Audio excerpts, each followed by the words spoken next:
Hold on a second. There we go. Okay, so I'm live now. Now you're live. Okay. Well, Okay. that was a great warm up. Yeah.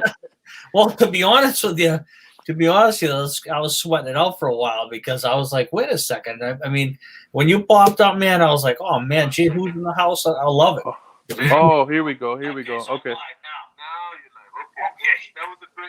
All right. Let me mute that. All Yeah. right. Cool. Okay. Yeah. So yeah. So you just stayed at the same shop, but now you're working for somebody different. Yeah. So Okay.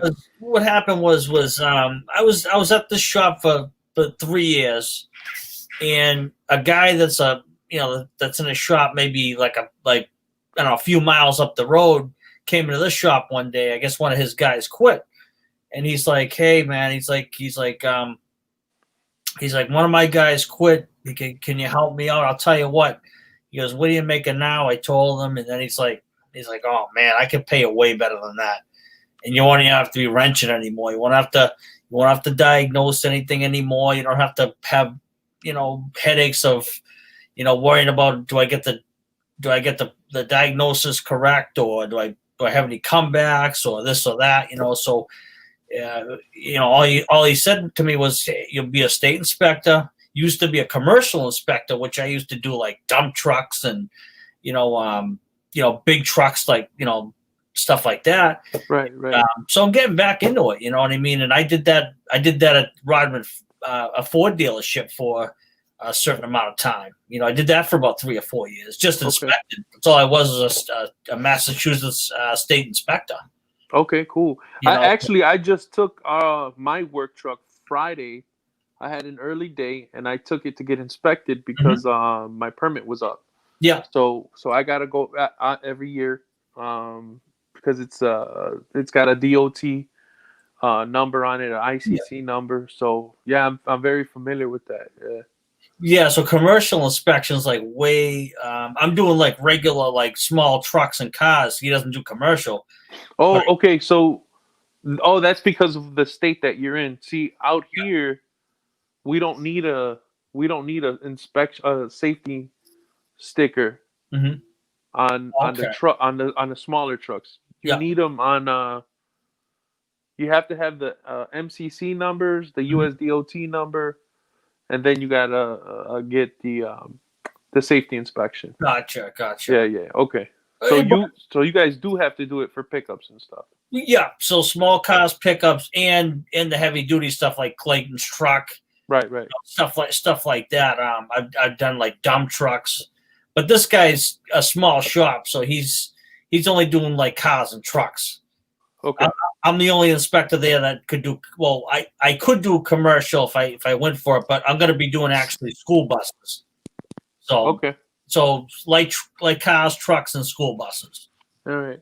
And I just went for my school bus license Thursday, so uh, that was um, that was part of it. He says, "Okay, if you're going to be doing cars and trucks, I'll have you do school buses too." So I said, "Sure." Oh, Yeah, cool. and So yes, yep. Go ahead. so let me ask you. So because of our situation with the super flu and stuff, Yeah. um, are your lines like at the DMV and stuff? Are they worse or how are things out there? Uh, it's a lot harder to get into the RMV now. Now you have to like make appointments. Okay. And then when you make an appointment, they say, okay, you be in at 10 o'clock on Thursday or Tuesday at this time, and Right. I think they're doing it by appointments now. So that's how they're doing that. And before the whole thing, I got my car inspected in March, and that was basically when everything started really getting real heavy. And I remember the lines were wrapping around the building and going outside. I was there for I was probably there for almost 2 hours getting my car inspected and registered and everything. Wow. So yeah, Yeah. it was a tough one. I just also did my medical. We have to have medical cards, CDL Okay, yeah, yeah. drivers, and I had to go report it to the DMV and to the state. and I had to wait outside in the line for about an hour and a half just to show them the paper so they Yeah. could type it in a computer. So yeah, it seems like no matter what you're, no matter what you believe or no matter what you think of the situation, everybody's being affected by it. So Oh, absolutely, yeah, absolutely. yeah, It's absolutely crazy. yeah. Um, I was gonna say, have you noticed anything crazier than normal going on? Like, like for instance, like people out here in Chicago are driving worse than they were before. Like, no regard for the laws. It's like, and it's crazy. I mean, driving down the middle of the streets, speed limit on my main street, in the mornings when I go to work is 35. Everybody does 40, yeah. but there's people doing 60, and it's like, come on, guys. I understand. I believe me, I do, because I grew up in the inner city and stuff. So I mean, I understand Hmm. how people feel about the law and the police. I get it. Hmm. But there's still safety. You still got to be cautious. Let's try to care about other human beings. Well, I'll tell you one thing. I think when everybody was out of work, I think a lot of the state troopers had, um, like were out and a lot more crazy driving, and a lot more road signs warning people that they should take precautions and drive safer because they were driving erratically. So yes, absolutely. Um, Yeah. Ed, the old tech guy, just jumped on in the comments. He says he came back for a little bit. He hit the like button to support, but he's gonna be going back and forth because he's there. He is right there.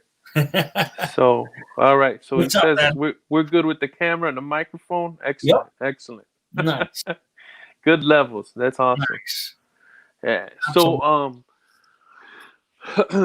so yeah, I do, I miss that though, because when it first hit and everybody was told to stay home, Mhm. man, the highways were so nice, dude. Nobody was on it, dude.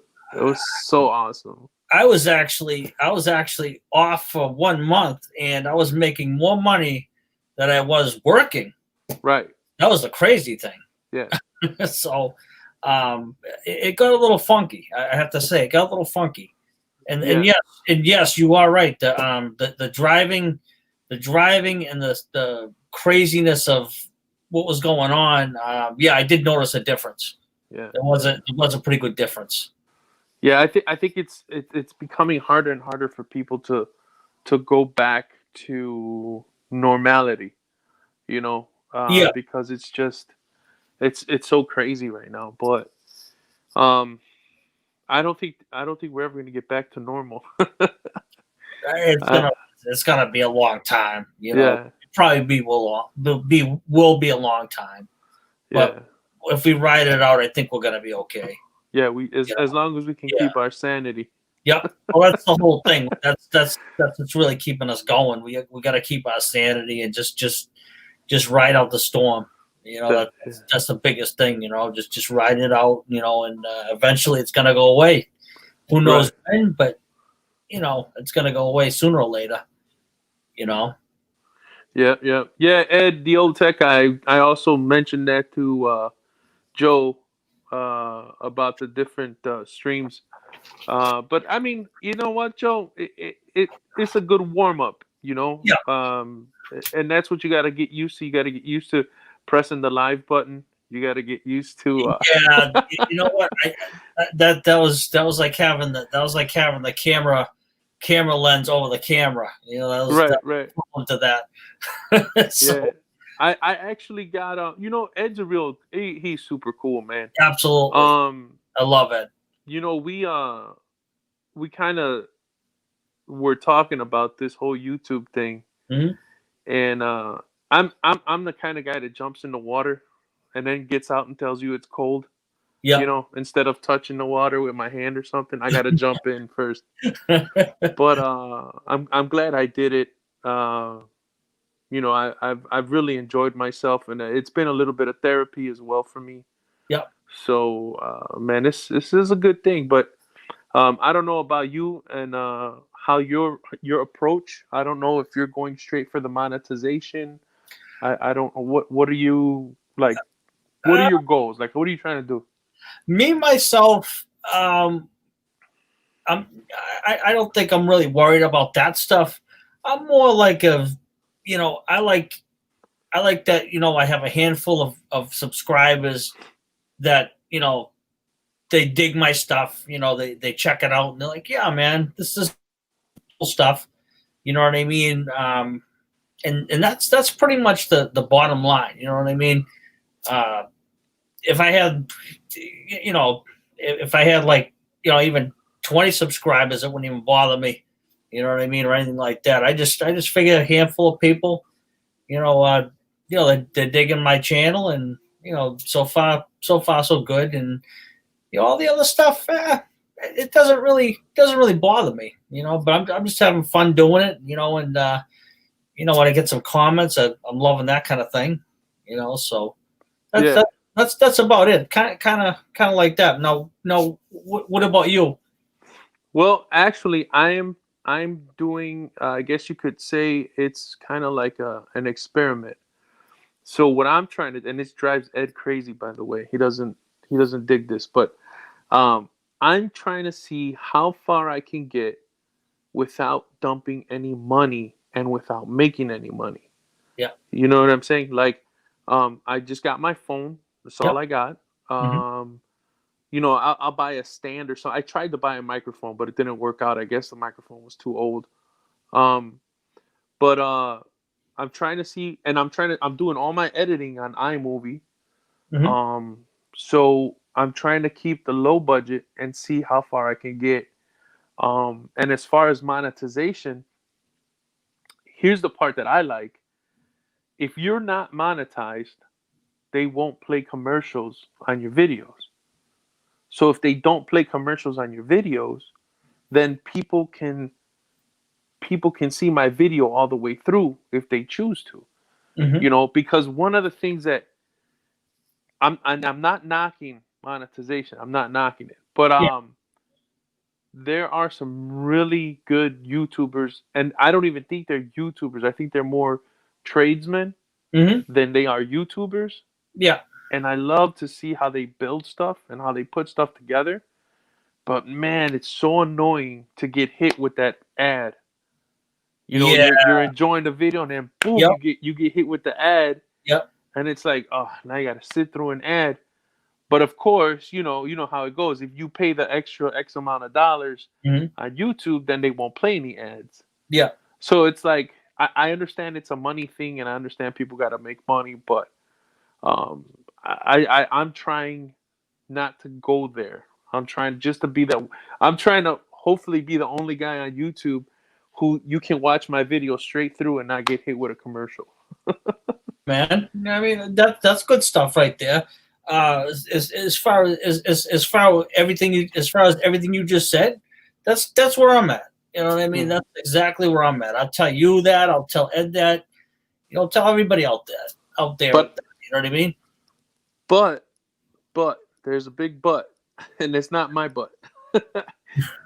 If somebody comes along and somebody says, we like the Jehu channel, we like what you're doing, we'd like to throw some money your way, we'd like to sponsor you, you know, I'm not gonna say. I mean, Hmm. obviously, it's got to be worth it, right?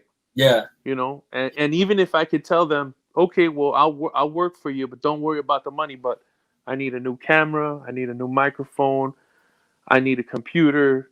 You know what I'm saying? Maybe that, maybe then I'll turn, and start doing commercials. Yeah. What's this guy Ed say? He says, Jehu, you can choose to not have commercials or have them only play in the beginning, end, or the middle. You can choose when and where the ads come in, but it affects how much you make. Absolutely, absolutely.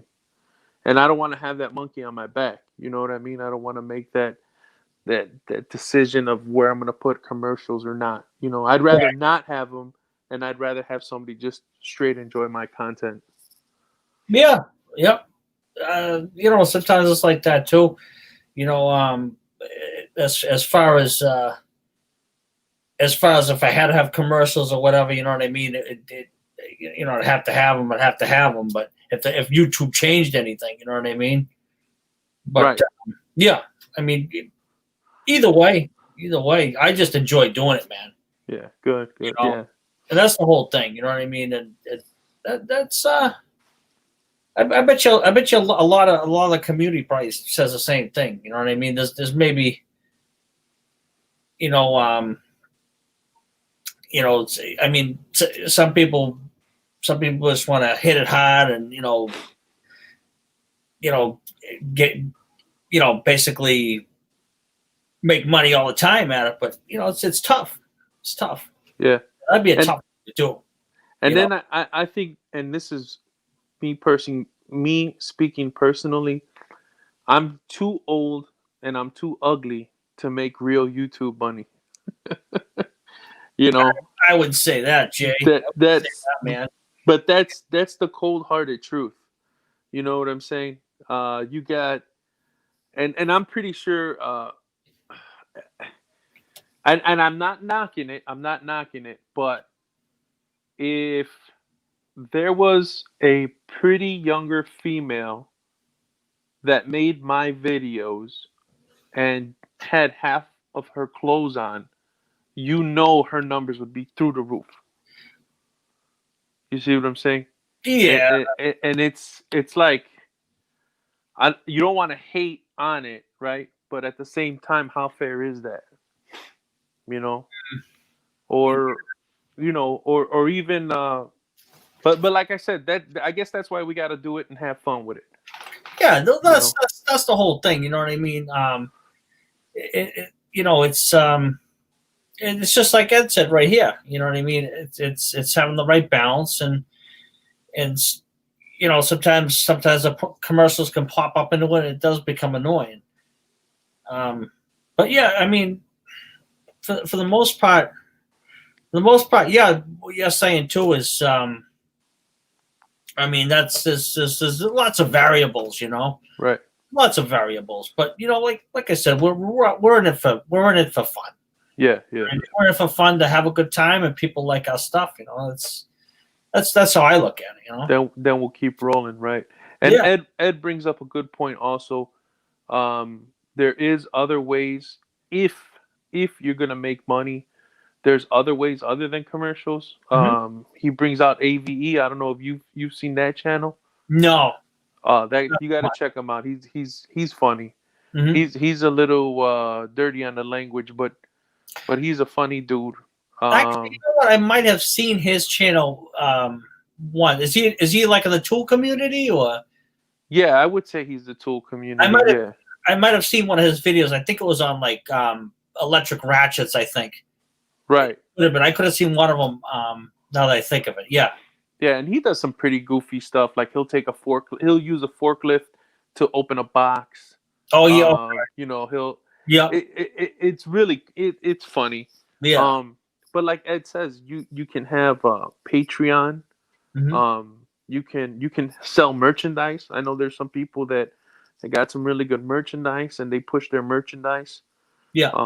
And that guy AVE, he doesn't have commercials as Ed is bringing out there. So it all depends what you want to get into it for. But if my attitude ever changes, like I want to make money, mm-hmm. it'll probably be when I'm older. Like ready to retire. Right. You know what I'm saying? Like I really do see YouTube as a warm up and to see what kind of door it opens for me. Yeah. As I start getting, and I'm not even going to say as I'm getting older, but just the fact of retiring, because I have a real physical job. So yeah, you do. You certainly do. Yeah. I'm not planning to do this forever. Yeah. And mine right now is turning into physical too as well. I mean, I'm jacking up front ends of cars and trucks, but the whole wrenching part of it right now is kind of over. But from what I've learned, in the schooling and things like that, it's all paid off. Mm-hmm. It's all right. paid off. And then you have to be careful too. One thing I've noticed about mechanics, Mhm. is you don't use knee pads sometimes just because you want to Yep. get the job done. You're not properly clothed, and then you're laying on concrete, Yes. or you're laying on a cold floor. All Yep. that affects your body. Well, You know. I'll tell you one thing. When I was at the Ford dealership, being a commercial inspector, I'm surprised my knees haven't got blown out yet, because I'm going down on my knees with a jacking the car up, doing it. I'm doing it all over again, but I kind of do got to be careful.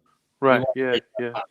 Yeah. You definitely want to invest in some good knee pads. Oh yeah, because Massachusetts, what they do now is they a lot of garages weren't jacking the cars up, so Oh, now they have they have every inspection that gets done is now on video, so the registry of motor vehicles can watch the whole inspection wow. coming in, how many miles are on the car, if the car's got body rot, all this stuff. You can't get away with anything now. Wow. That's a lot of data. Yes, it is, and That's a lot of data. it is. It's incredible. It's incredible. It's something they started just before I got out of it, and now that I'm back into it, I had to relearn everything, because you got to take pictures of the car, and then as soon as you press a button, the whole thing's on film. So you're being like, as soon as you bring the car in, they check to see if the parking brake's holding. They see if all the lights are on. They see if how dark the window tint is. What is that? What is that machine called that measures the tint? Tint meter. It's a tint meter. Tint meter. See, what it is there's two there's two electric boxes, and what it is you turn one on, you turn the other on, you put them together. It shows you. It says 100% visibility, which means a clear piece of glass. No tint, right? Clear piece of glass, or no tint. So when you put them together over the glass, it tells you 15% visibility, 29%. Not in our state, it's 35%. Anything lower than 35% is illegal. Is that all the way around, or is it just the front? The two fronts, the two in the back of you, and the rear window. Oh wow. Yeah. Yeah. When I was a teenager, I had a 1985 Chevy Caprice, and I had the sounds in it. I had the big 15-inch subwoofers in the back, and I shaved the door handles, and I had gotten tints. Mm-hmm. But what I did is, in Illinois at that time, I think they changed the law, but at that time, you could only have a 30% tint in the front. Okay. And then the other windows didn't matter. Wow. So what I did is I had 30% in the two front. Yeah. And then the rest of the glass, the back and the back window and the passenger and driver's side rear, I had limo tint. Oh wow, that's like 20%. Yeah, so That's so 20% it was lower. so when all the windows are up, Yeah. it looks like the front is limo tint. Wow. And I would get pulled over all the time, and I would tell the police officers, "Do you have your meter?" I think it's also called the spectrometer meter or some weird name like that. It could have another name too, as well. But they would look at me, well, it's too dark, and I go, well, can you prove it in a court of law? You don't have the machine to measure it, so and they would hate me so much, so they would look for something else and give me a ticket for something else. I had one guy who got so mad at me, he just gave me a ticket for parking in a handicap, but he pulled me over. That's crazy. Oh man, yeah. Like I said though, with our state, it's like as soon as you pull a car in, most of the time they have the windows either halfway down or down. We had a Volkswagen come in the other day. It was like 2020, and I think the back window was like 5%, which you can't even see out of the car. That's how back windows were. You know what I mean? I think that's that limo tint, that privacy. Yep, and limos are actually allowed to do that. so they can have the windows as dark as they want. Or if someone say has like cataracts or eye vision problems, if they get a voucher from the registry of motor vehicles and a waiver, then they can do that. You know what I mean? But other than that, they have to peel it off. You know, and they have to do it, or else you can't let the car go. Right. Wow. Or they put a rejection sticker on it. You know what I mean? So Ooh.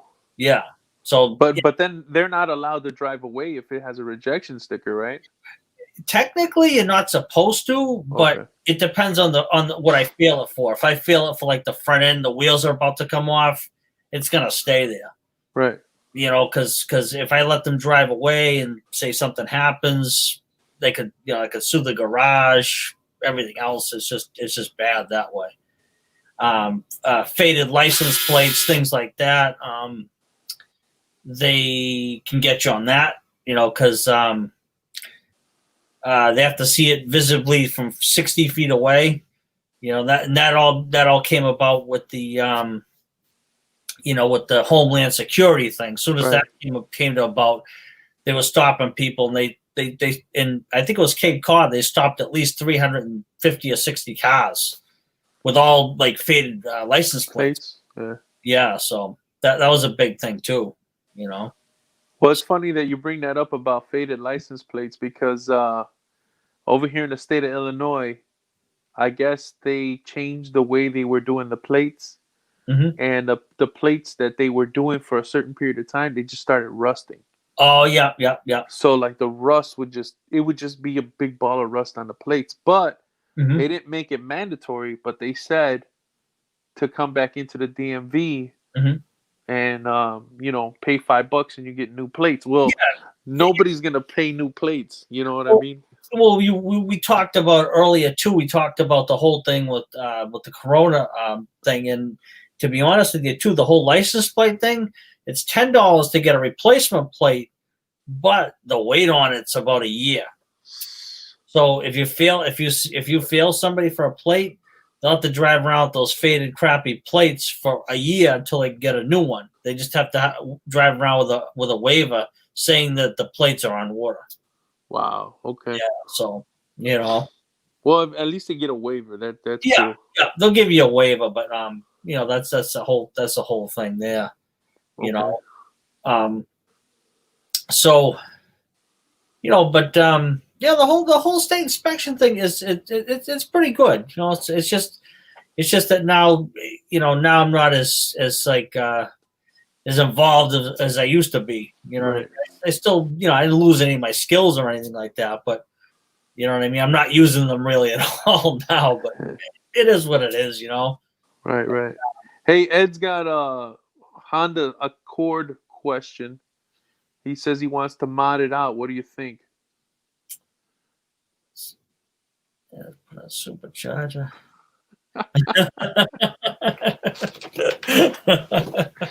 And I know that's a joke because Ed, I cannot see you driving any faster than you already do, bro. And that's not a compliment, by the way. Well, I'll tell you one thing. In our last discussion that we had in the live stream, he takes good care of his cars. I have to say that. Oh yeah. That's his baby. That 2012 Honda. He goes to me. He goes. I think we were talking about tires one time, and he tells me, "Yeah, I'm gonna change the tires." And I go, "What do you change the tires for? You got 14,000 miles on the car."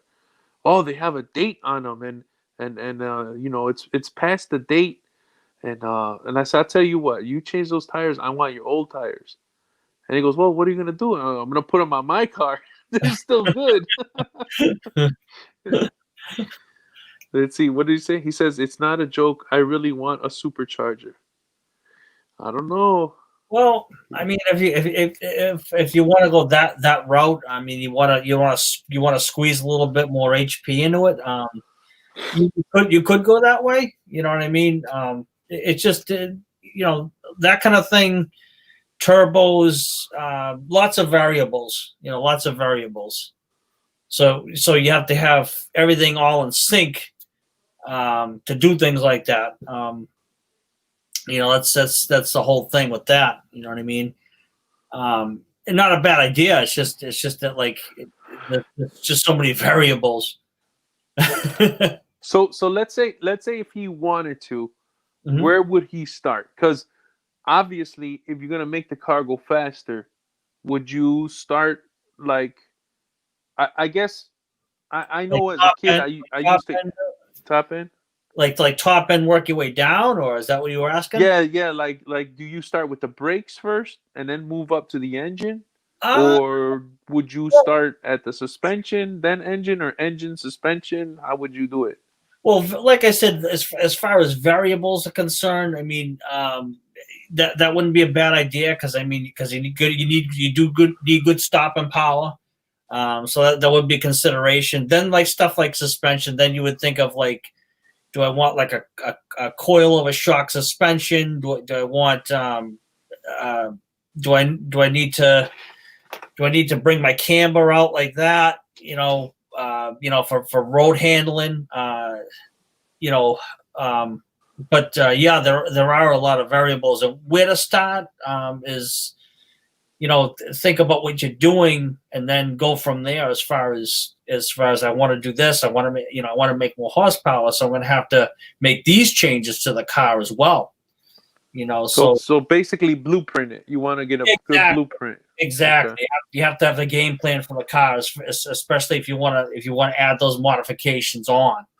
You know what I Right. mean? So starting with the horsepower, then you got to think of all the other stuff: the handling of the car, the stopping power of the car. Also the biggest thing now with today's cars is you have to, like we had an engine swap over. I think it was an Acura, and it was from one car to another car. Now, the computer also has to be synced in with the engine as well because it's going to say, okay, I have a supercharger, and it has to be like syncing with the computer as well. So that's the other consideration too, because a lot of other stuff is going to get thrown off with that, like if your fuel trim, you know, other things, your drive cycles. So the computer is going to be kind of confused. So you have to tune it with the computer as well. That's where that's where it gets confusing. Right. So that's the I mean, an old car, absolutely throw a supercharger at it. You have a carburetor, so you don't have a brain. You don't have a brain telling the car, okay, dump more fuel, or less fuel, or stuff like that. Now you have a brain that's actually telling the car, okay, something's weird here, but I have to send signals to the other parts of the car to kind of sync with everything. Right. It's Well, not it's so hard to explain. The best way I could actually explain that type of thing is the way one of the instructors at my school did it. He said to me, picture a guy with a book, and he's telling each part of the car. He's sending instructions to each part of the car. That's the best way to actually kind of like explain the computer system. right. And then you throw something that's not in the book. It's like Yeah, you and got this guy turning pages. Like, what the heck? yeah, the computer's gonna say, how come now? How come this has happened, or how come that's happened? Why is this guy telling me to dump more fuel, and this guy over here is telling me to dump less fuel, and my RPMs are up, or this or that. Right. Well, it looks like Ed says he's got the suspension figured out. He says his 2012 LX has the Acura sports suspension. That could have a good base for more horsepower. Oh, that's cool. So I wonder if he'd have to up the brakes, maybe get some Brimbos on it. To be honest, with you, when you start getting into that, then you'd start considering like different applications. Like we had a kid. What the heck did he? Oh, yeah, I think he had an Infinity or something. But he actually he made so many mods to it. It was it was crazy, and he had to like he had to drop down the rear suspension, put coilovers, and get to a certain height. And then the alignment that was the other thing too. Whenever you do an alignment on that car, the computers on the alignment machine's looking for something, and he's got all aftermarket stuff on it. So that's the other thing you got to consider too. Right. I actually had I kind of went through that whole process because in my Chevy Caprice, when I got it, it was a 6-cylinder. Mm-hmm. And I blew that thing up. I literally blew that up. That was hilarious. I called my guy and I was like, "Hey, dude," I go, "there's white smoke coming out of the car. I don't know what's going on." He's like, "Dude, you're blowing a head gasket." Yeah. He goes, "But don't worry about it. Just keep going. Just hit it. Just give it everything it's got." And I said, "Okay." And then like 5 minutes later, I called him back and I'm like, "Hey, dude, it's blue smoke now." And he goes, yeah, it's about to turn black. Just keep going. Don't stop. Don't stop. So I kept going. Sure enough, it went from white, blue, and then black. And then I hear this big pow. Wow. And I pull into a gas station. I turn the car off. And when I get out to look, you got transmission fluid. You got the oil. You got gasoline. You got antifreeze just dripping from the engine compartment. So wow. I blew up that engine real good. And he already had the tow truck on the way to come and get me. So it was pretty hilarious. I ended up dropping so the point of saying that is I ended up getting a crate engine, a crate 350. Yeah. And dropped the 350 in it. And me and my uncle, we were like hitting the junkyards. We were getting the pieces. And we did actually change the brain box from the old one. Got that out because that was to set up for the V6. So we dropped a V8 one in there. Mm-hmm. I did end up, after blowing 2 transmissions, because it was a transmission for the V6, I ended up going back to the guy and I'm like, "Dude, are you not paying attention? You're a tranny guy. And you gave me, I blew 1 transmission and then you put the exact same one in. Don't you see it's a 350? That's the other thing too. Like as soon as you start dealing with more horsepower, then you got to say, okay, will the transmission handle it? Will the motor mounts handle it? That's the other considerations you gotta consider, and that's what I would tell Ed. I'd say, like, when you want to consider this stuff, you just got to consider everything else to go along with it. As far as will it jive with everything? Right.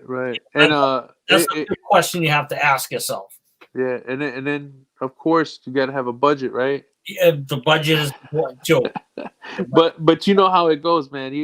You drop so in that Chevy Caprice, I redid the engine. I put 3 transmissions, and it ended up with a I think it's a 400, a turbo 400.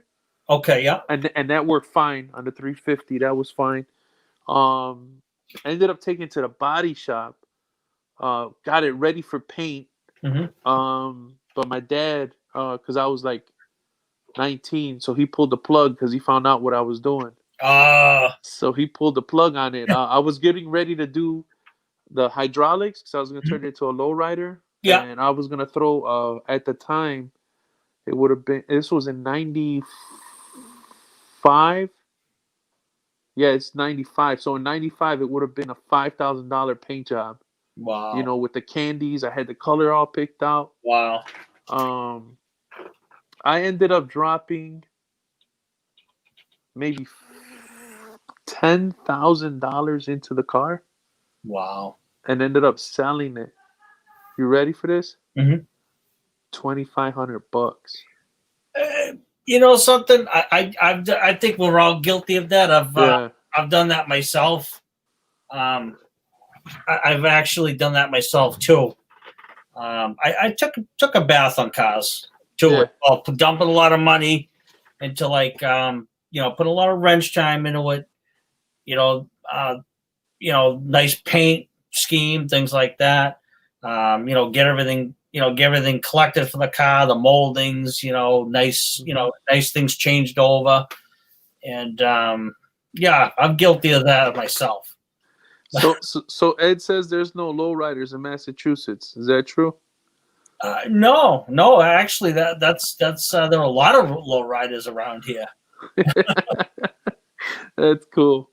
That, But yeah, I never got to put hydraulics on that car, but I was a couple $1,000s away, and my yeah, dad figured out what I was doing, and he's like, oh, you want to spend money? Okay, you're gonna have to start paying rent. So he put a kibosh to that. But yeah. no, My father was the same way, and I took his old Monte Carlo luxury sport, and I actually before I was a technician and everything else, and I was young man at the time. I went up to a place called Motor Man where they had like crate engines, and I ended up having them put a crate 262 in it. You know, everything else was still the same. You know, because it was still the same stock engine. It was just brand new, rebuilt. I had them put like new water pump in it, all new hoses, and after that, new paint on it. And after all that, I took a bath on it. You know what I mean? right. At the time, I put a lot of wrench time into it, and you know, the dogs had to go to the vet, and the bill was so high, I had to sell the. No, not for Yeah, the yeah, dogs. yeah. Hey, So we got Darian Robinson on. what's What's up, up, Darian? man? You already know, baby. Man? You already know. No, Hey, are we going in and out or what? Are we getting a good clear picture, Darian? What do you think?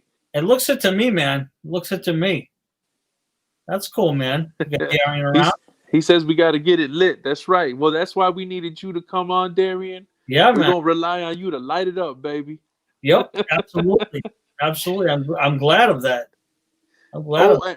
and by the way, what else do you do besides putting the live stream on YouTube? Mhm. Um, are you, and this might help you out too, because actually that's how I met Darian Robinson, Mhm. through other live streams. Yeah. So I don't know if you jump on other live streams, and what you do is you just start to get to chatting. You start to get in, and most of my subscribers that I have, or people who watch my videos, um, I have met them on live streams. You see what I'm saying? So Right. they know me, I know them, and then it's like, hey, this guy's got a channel, and that's why, to be honest with you, I'm indebted a little bit to to Sergeant Joe Smith, to Dale Lucid, to the Den of Tools. For a time, VCG Construction, but he's got some, he did some stuff I wasn't cool with, but whatever. Um, but it's great channel, great dude. Who else? Oh, Justin Dow. You jump on with Justin Dow.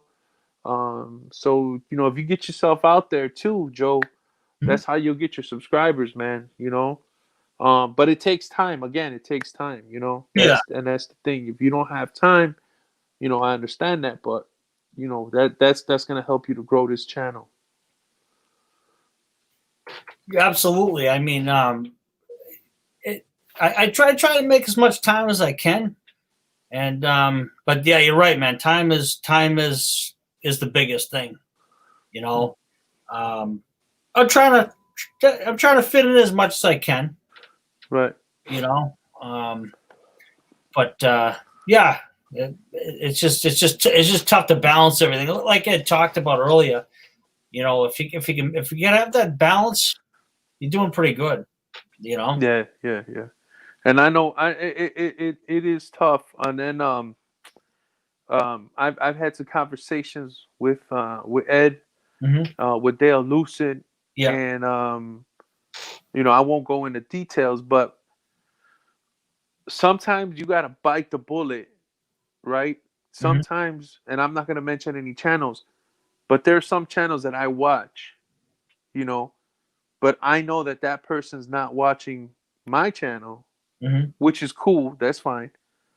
But I do know that people who watch that other person's channel also watch my channel and subscribe. So Hmm. you know what I'm saying? So as long as I keep myself relevant, because one of the things you got to be careful with is that you're going to start getting people to say, okay, I sub to you, now you sub to me. Yeah. You know, and if you start getting into that, man, and then I think YouTube now has this thing which I think is good, where you can't tell who is subscribed to you or not. So I think that's kind of good, because then feelings don't get hurt. You know, people don't get mad. Yeah. But Ed brought out a good point. If you know that I'm helping you out, Yep. you got to pay the courtesy. Yeah, man. You know what I'm saying? Absolutely. Absolutely. And that's what it's about too. But then on the other hand, Mhm. it depends why you're doing this. If you're doing it for fun, like we talked about earlier, if it's just Yeah. to do it, then it doesn't matter. Yeah. You know, then it just doesn't matter. No, that's 100% true, man, and that is true. You know, and like I said, a lot of people are doing it for money. You know, that's on them. You know, or they, you know, that's their goal. You know, but me myself, I just, you know, like I said, like the fact that people dig my stuff. You know, and Right. that's why I'm in it, man. You know, that's it. And then there's another thing also, um, and it's weird because even if, okay, so like, and I noticed it. I noticed it today. The Den of Tools. I'm subscribed to his channel, Mhm. but I didn't get a notification of the live stream. Yep. You know what I'm saying? So, and I'm kind of saying that to kind of answer Darian Robinson's question. Oh yeah, no, to be honest with you, man, this is a whole I'm gonna I don't get to live stream that much. So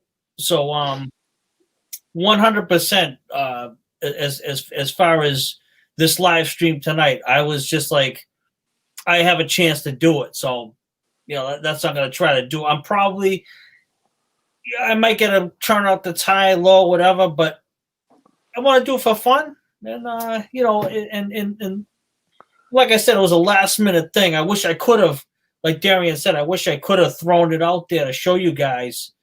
You know, I'm going to be doing it at a certain time, but it was just kind of a fly the seat of my pants thing where I was just like, all right, man, I get to live stream tonight. Who wants to come in, man? You And know? and that's perfect. That's Yeah, like I said, you got to get your feet wet anyway, right? You got to yeah, learn the system. You got to learn how things go. So that's great.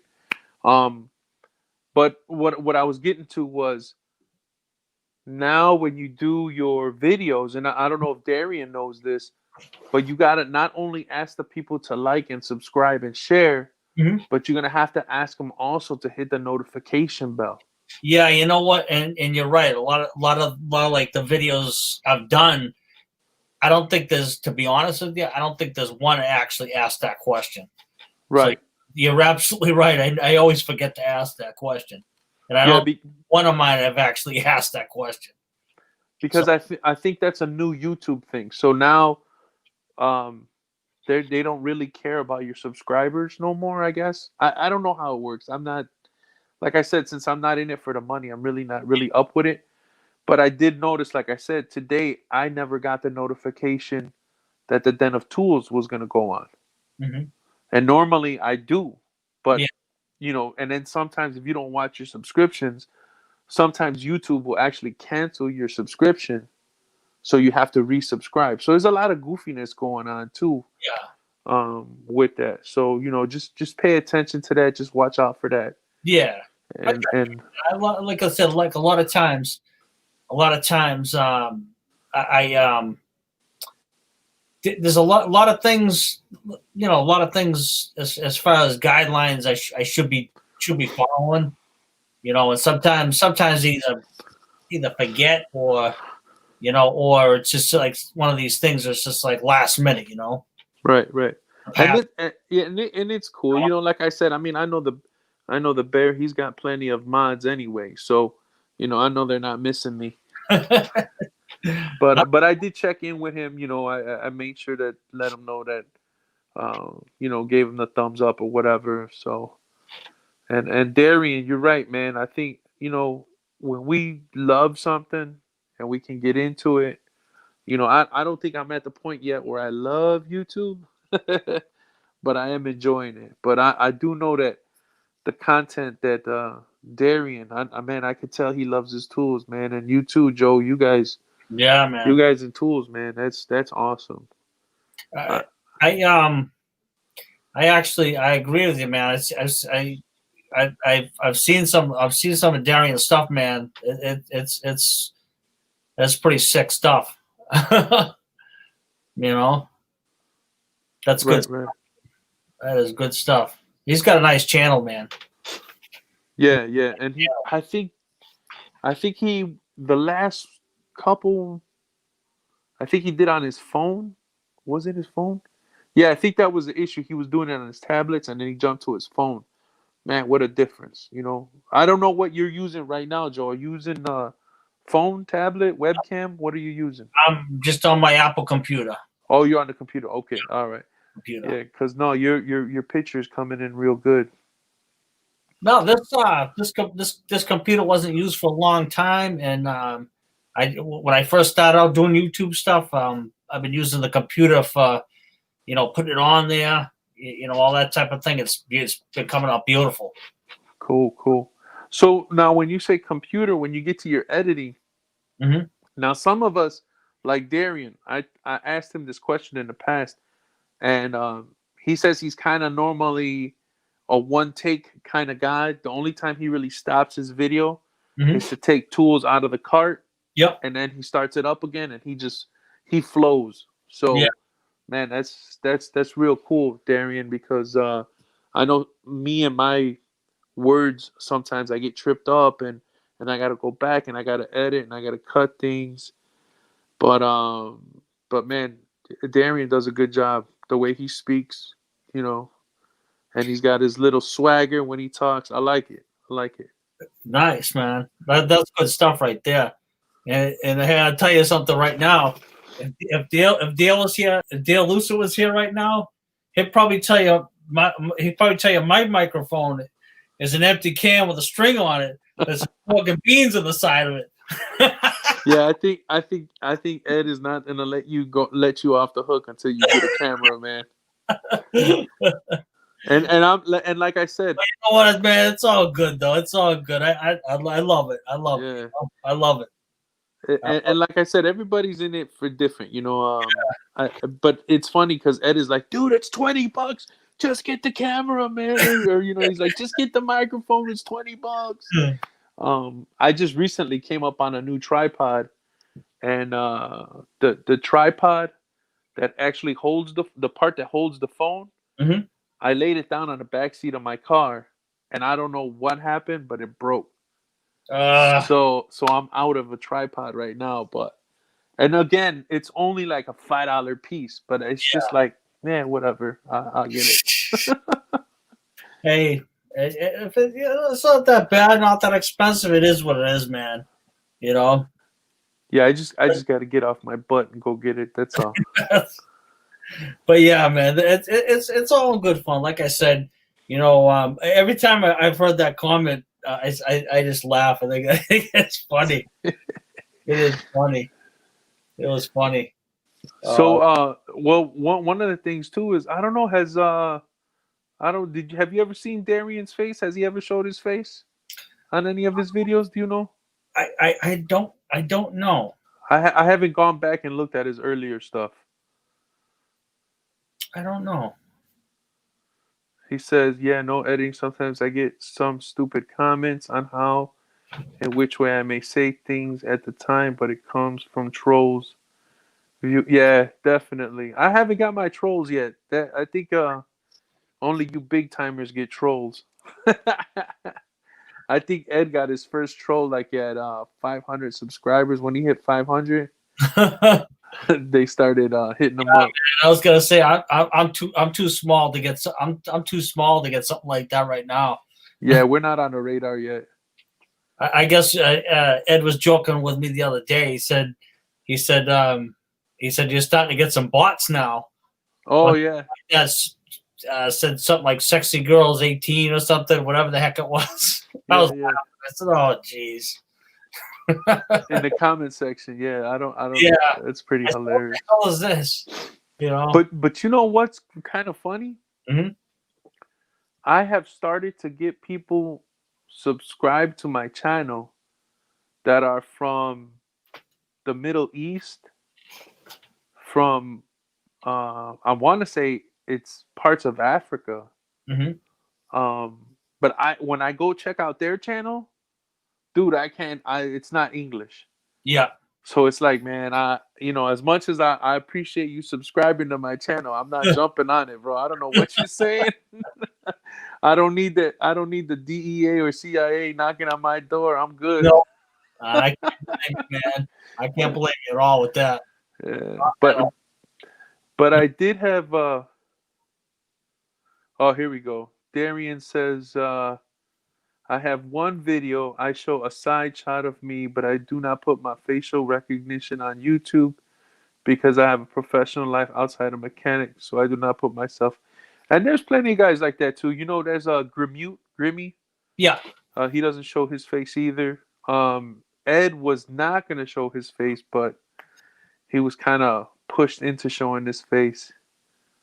Who else? That dude AVE. He doesn't show his face. I don't think he's shown his face. And then, oh no, Daniel's Toolbox. He showed his face. Yeah, there's a couple guys out there. So yeah, we understand. That's cool. Yeah, I, you don't. I've gotten some flack. I've gotten some flack on my earlier. This is before I started the new channel. I got some flack about a bad management video I made. You know what I mean? But every once in a while, you're probably gonna get stuff like that. You know what I mean? I was just telling it like it is, man. I don't like to sugarcoat it. You know? Yeah, yeah. But you do got to be careful because so I don't directly work for the manufacturers of the appliances that I deliver. Right. But I have put hashtags of their product on Mhm. my videos. Right. Um, so I haven't heard anything from it yet, Mhm. but I'm hoping everything's all good. Yeah. You know what I mean? Because I know Ed and I we pretty much bashed on one manufacturer pretty hard. Right. But we'll see what happens. We'll see what Yeah, happens. man. I mean, worst case scenario, they say take the video down. I guess. Yeah, I see one guy that got a little hot water because you're shooting him at work or something, and he got a little bit of trouble. He was liking making videos and stuff like that, but I guess he got a little bit of trouble for doing it. But I never like with some of mine, like some of mine I had like outside of home. I never showed like if you noticed in some of them, like the shirt was like turned inside out, stuff like that. When I'm walking like back towards like one of them, I was walking back towards the car. I was about to put the wheel back on. The shirt was on backwards. I don't want to show company names, stuff like that. So that I never did that in any of them. Right. Yeah, and my boss is pretty cool. He sees most of my videos anyway because I got my company name out there. So, and I just love putting my company name out there because we are the ones that supply a lot of the big stores in the Chicagoland area with appliances. You know what I'm saying? So, if you can think of any name brand store that sells appliances in the Chicagoland area, and we deliver to them.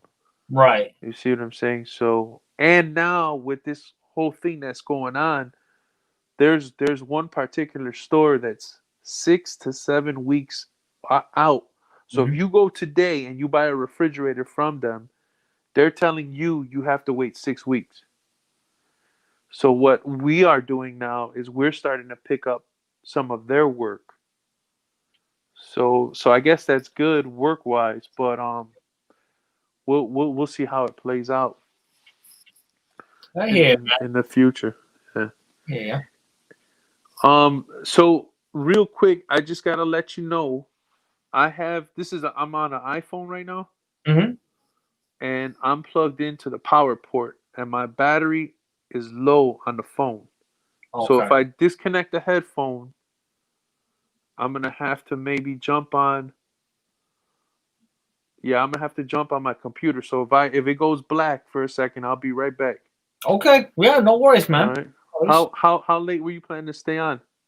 I was gonna do it till probably for another 45 minutes anyway. Okay. All right. Yeah.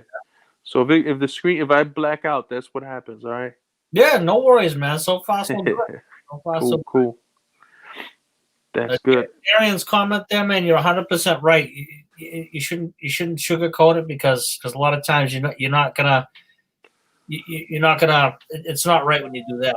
You know, as far as you know, as far as it just doesn't work. You know, it just doesn't work. Yeah. And you shouldn't sugarcoat, but you should definitely protect your investments. Yeah. Yep. Yep. That's a better way of putting it. Yep. Absolutely, man.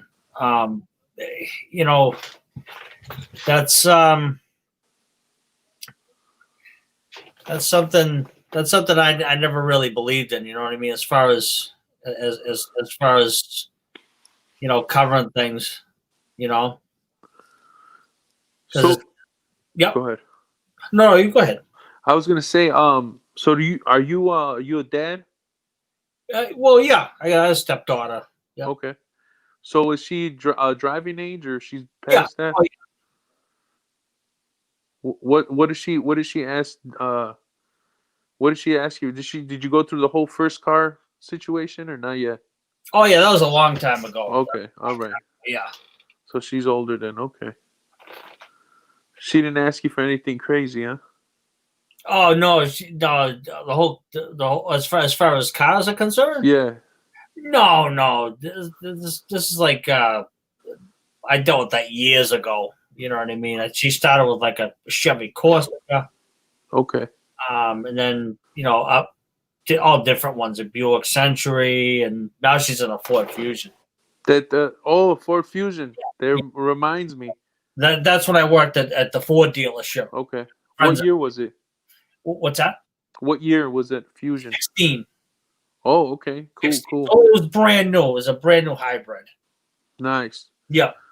So I just got a compliment on my Ford Fusion 2009. It's the four banger. 220,000 miles I got on it. Yeah. Remember I told you I was doing the suspension. I got the Moog set up. Yeah. Well, he started looking under there, and it turned out that basically the whole front end got replaced because there was a lot of bad bushings, and my guy was saying that he had to drop. Did he drop or did he lift? I think he had to drop the subframe to get to some bolts where there was a rubber, where there was the bushings had worn out. Because when he tried to pull out the bolt, it Mhm. was hitting it was hitting the transmission. I think he said. Something must have shifted. Yeah. So Must have shifted. and now that I'm talking about it, I'm remembering that my passenger side headlight was broken when I bought it. And my boss was like, "Oh, he got into a little bumper thing in a parking lot in a car, in a parking lot. He got into a little fender bump or something." Mhm. But that's probably what happened. Yeah. He something shifted real bad. Yeah. But yeah, I ended up doing all the suspension in the front and also in the back. I replaced the upper control arms, Hmm. and then there's like something that holds the lower control arm, but the other side of it is basically under the back seat, and it's a big rubber bushing, Okay. and then all that was worn out, so he had to change all that also. So even in the back, so I basically got a all Moog on that 2009 Ford Fusion. That's good because I mean you want good quality parts. A lot of times, if you cheap out, usually it's gonna come and bite you in the ass later. Right. We find that with a lot of they deal with. I'm not gonna mention names because I can get in trouble, but let's say alternators and starters, lots of comebacks because they know going into it. Yes, they are inexpensive, but when you put the pot in, I don't know, maybe 8-9 months along the line, you got to come back. Wow. Yeah. So, That's unfortunate that I don't know, man. I totally believe in I totally believe in people having a right to choose what type of parts they want to put in their car, and I totally, I understand business, yeah, but sometimes, man, I just wish we could just have one manufacturer for a certain object, certain thing, and then it's going to be quality control yeah, because there's no competition. And I'll give you a real good example of that is in the Toyota RAV4s, hmm they have this big bearing hmm that sits behind the transfer case, yeah, and Toyota will not sell that bearing. You actually have to order that bearing from Japan. okay, And the bearing itself, if you order it from Japan, I think it's like $250. mm. But if you go to the Toyota dealership and you need that part changed, I think they charge you 600 for the bearing, but they won't sell it to you, but they'll change it for you. Right, But the job is like $1,400. yeah. It's some of them can get expensive. Some of them definitely can get expensive. Darian brings up a good point here. Specified rating, which they want to see. They want to see that. A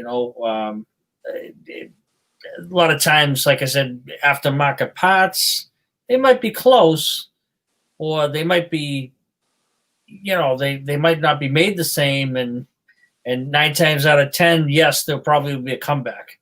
Right. Because Hey, look who's on, Clayton Schreiber. What's up, Clayton? What's going on, baby? Good to see you. Good to see you. Absolutely, man. Absolutely.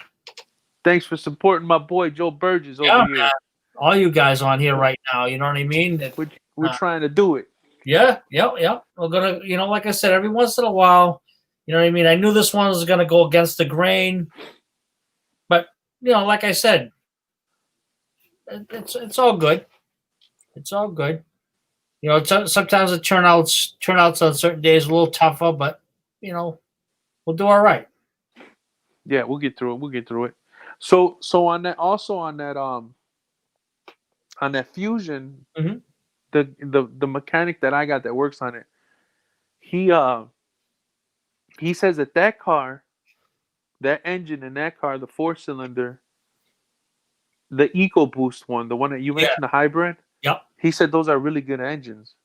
EcoBoost, so far from what I can see, even when I was at the Ford dealership, not really very many problems with the EcoBoost. I mean, there were a couple I've seen out of the dealership that have problems with the turbos, but other than that, I didn't see too many problems. Other than that, and then that goes back to using the correct oil. All those variables. You know what I mean? You got to taken care of. Full synthetic. There's a lot of key things in play in there because you have to follow those guidelines, or else you could damage those components. Right. So right. Those specifications should be followed.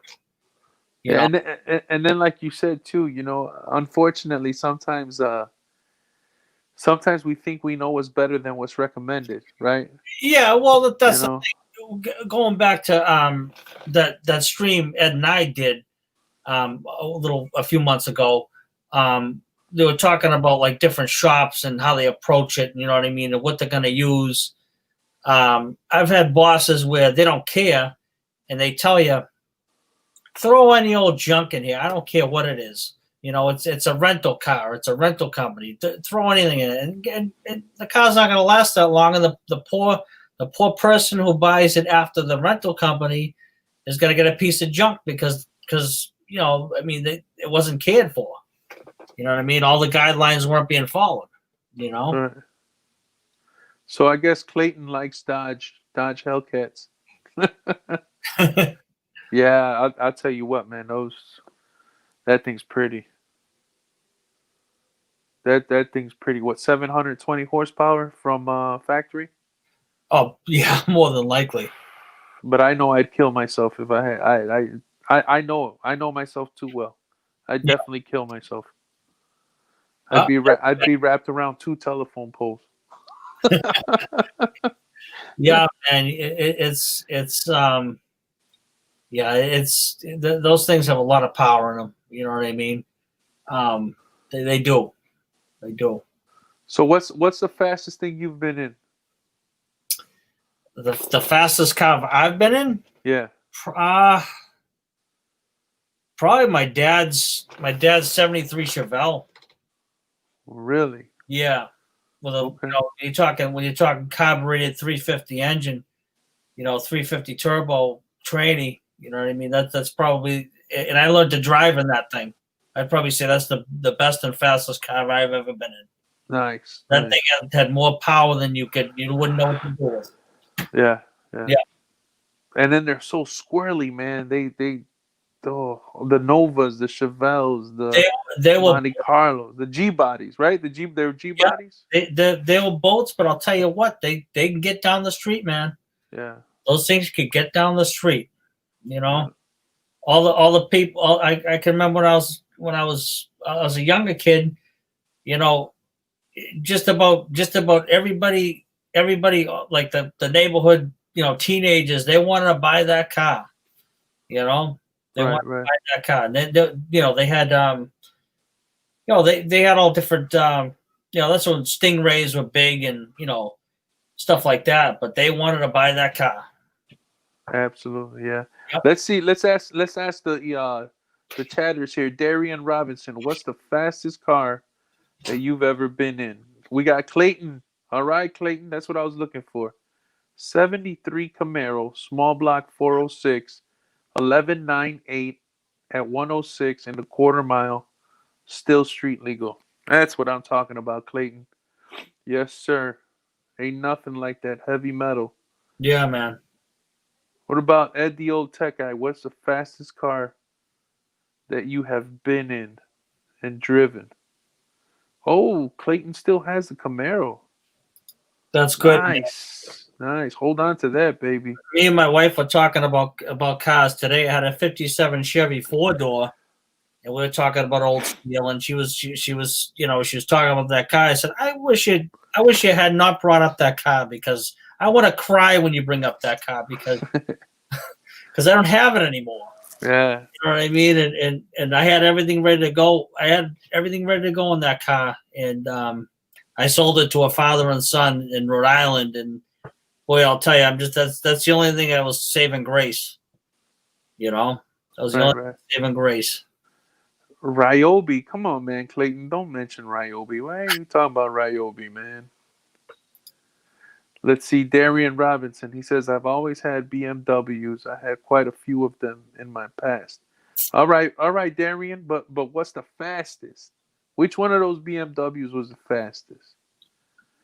Ed, the old tech guy, says 96 Mustang that the engine started knocking. I'll tell you what, man.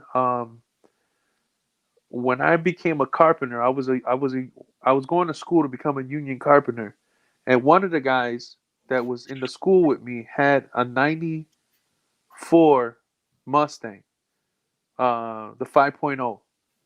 And he asked me, he goes, you want to take this for a ride? Man, dude, that thing had power. That thing was tricky. The clutch, too, that's the one that had something to do with the clutch. It was like a real good clutch, but it was real tricky. And, man, I had to peel out in first gear just to get that car moving. Yeah. I couldn't find the spot. But that was pretty cool. I had an 88 Trans Am, and that thing had a 305. But I'll tell you one thing: GM had a problem the cooling system in that thing. That thing, oh man, if I count how many times it was all cooling related, problem. Problems. That 305 was horrible, man. Love the car, but the 305 horrible design. So we got Darian Robinson. He says it's 328i convertible. Yeah, that thing's got some giddy up. Yeah. I'll tell you a sad story real quick. So I had just married my wife, and I didn't get her an engagement ring, but I got her a car. And we were supposed to fix it together as a husband and wife project. Mm-hmm. It was a 1967 Super Sport Impala. Oh wow! With a 327. The body was okay. The engine was running, and the interior was burned. Somebody Molotov cocktail bombed the car, so it needed all new interior, all new wires, everything. So this was supposed to be our project car. So I had a falling out with my old man, and he calls me up, and I had the car in his backyard. And he goes, "When are you coming to get this junk?" And I'm like, "What? What are you talking about?" He goes, "Yeah, when are you going to come and get this car out of my backyard?" Wow. And I'm like, "Dude, it's not bothering you. What's the problem? I'll give you some money, a month to keep it. I mean, it wasn't even in a garage. It was just in the backyard. No, you need to come pick it up right now. I don't want it here." I was like, oh. So at the time I was renting an apartment. I had nowhere to put it. And it broke my heart, dude. Broke my heart. So I ended up giving it to a father and son who they said they were going to fix the car. Dropped it off. At the time, I had my own tow truck. So I picked it up from my dad's, took it to the father and son, left it. And then 2 weeks goes by, and the father and son says, "You know what? We're going to give you the car back because there's nothing we could do with it. We're about to move, and we can't take it with us." And I was like, "Ah." So, go ahead. Oh, no, you go ahead because you're finishing up. Yeah, so I picked it up, and I'm on my way to the junkyard, and it's just killing me. And some Mexican guy flags me down, and he's like, hey, what's wrong with that car?" And I go, "Dude, I got to get rid of it. Yeah. I'm taking it to the junkyard." "What? That's a 327. I go, I know. He goes, "Man, I'll buy that 327 off of you right now." And I said, "Okay." So since I had the tow truck, I dropped the car. We took off the bolts. I took the engine out and dropped it in his backyard. The guy ended up giving me $300. And then I took it to the junkyard, and the junkyard gave me like another $150. But me and my wife never got back to it. We never got our project car back. So that was kind of a sad story. But now I have my 23-year-old daughter. My other daughter moved out of the house. So hopefully soon we'll be looking for her. She wants a 72 Super Sport Nova. So hopefully, we'll be able to find something and work on that together. That'd be pretty cool. Yeah, my buddy, if you remember my videos of like the 29 Ford, the 54 Ford pickup truck, the videos of the old cars at my old shop. Uh-huh. My buddy was trying to help me get a project, because he felt terrible with my 57. I was telling him the story about that. Uh-huh. Like I said, it went to a father and son, and it was in it was advertised for a long time, and I got like a lot of BS, people answering my ad, you know how that whole thing goes, and but like I said, it went to a good cause. That's all I cared about. Yeah. Yeah, and that's, I guess that's what helps, right? When you get rid of stuff.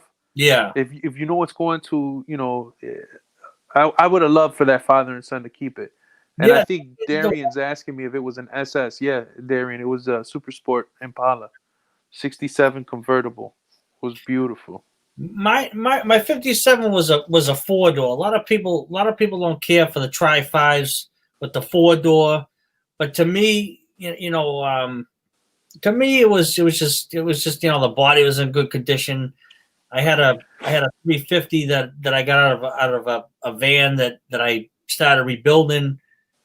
I had the training to match, all ready to dump in there. You know what I mean? The conversion spindles.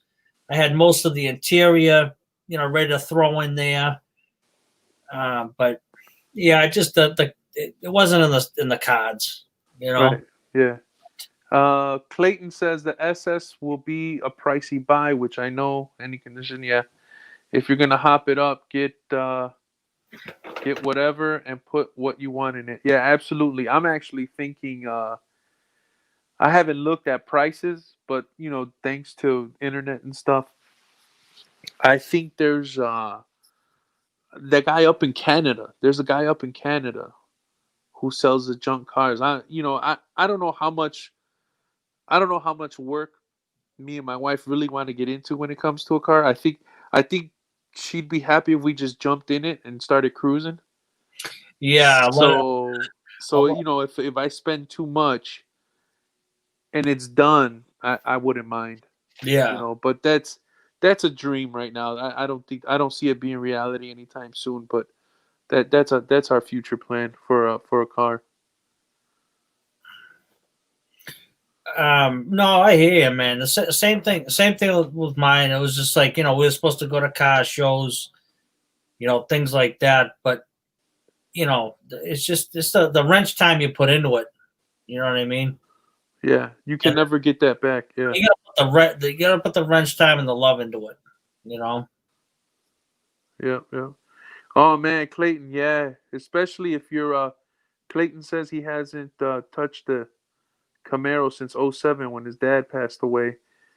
Yeah, especially if your dad helped you wrench on it, or if he had some kind of tie to the car, which he probably did because he says he got the Camaro when he was in high school. So I could totally understand you not wanting to touch it, man. But I'm Yeah. gonna tell you what, dude. Once you get touching it, once you get working on it, bro, Oh yeah, you can't stop. you can't stop. Yeah, you're right. Man. You get into that groove, and yeah. I got another buddy who's got a beautiful Mustang. I believe it's I believe it's the one that Ed says a '96. I think they call them Fox bodies. Yeah. Oh, the '80s ones. Yeah. The '80s? No. Whoa. Sorry about that. No, this is definitely a '90s. I think it's a '96. It's blue and gray, and it belonged to his brother, and his brother passed away. And my buddy just has it sitting in the garage, and I'm like, dude, at least start it. I can understand that you don't want to work on it or you don't want to drive it, but you got to keep it running, man. Yeah. Change the oil in it, Yeah. But he doesn't want to touch it either. So I don't know. We'll the tires are dry rotted, and it's like, you hate to see a car go through that, but I mean, I can totally understand not wanting to touch it. Well, it's like it's like the blue truck I have over here. You know what I mean? I bought that with 9 miles on it. And just the sentimental value of it. My wife says, I'm not gonna let you sell that car, Right. that truck. I mean, Yeah. No, Clayton, definitely get your son in it, man. New memories, bro. Yeah. New memories. I agree 100%. I agree 100%. You guys throw some wrench time into that car and have more sentimental value, man. I agree 100% with that. 100%.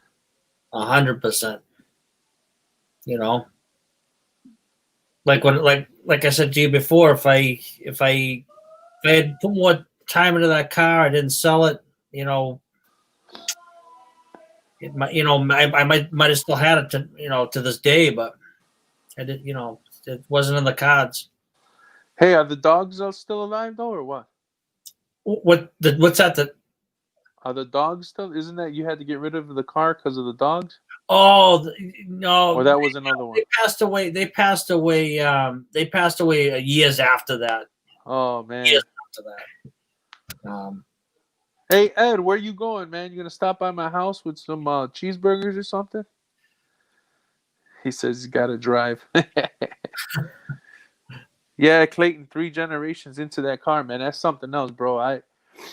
You know, my dad wasn't a rancher. My dad was a musician, and he played soccer. Yeah.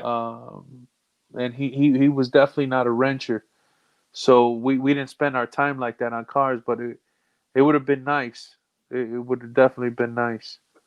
But yeah, take advantage of that, Clayton. Yeah, definitely. They don't teach kids nothing, or they don't even know what a carburetor is.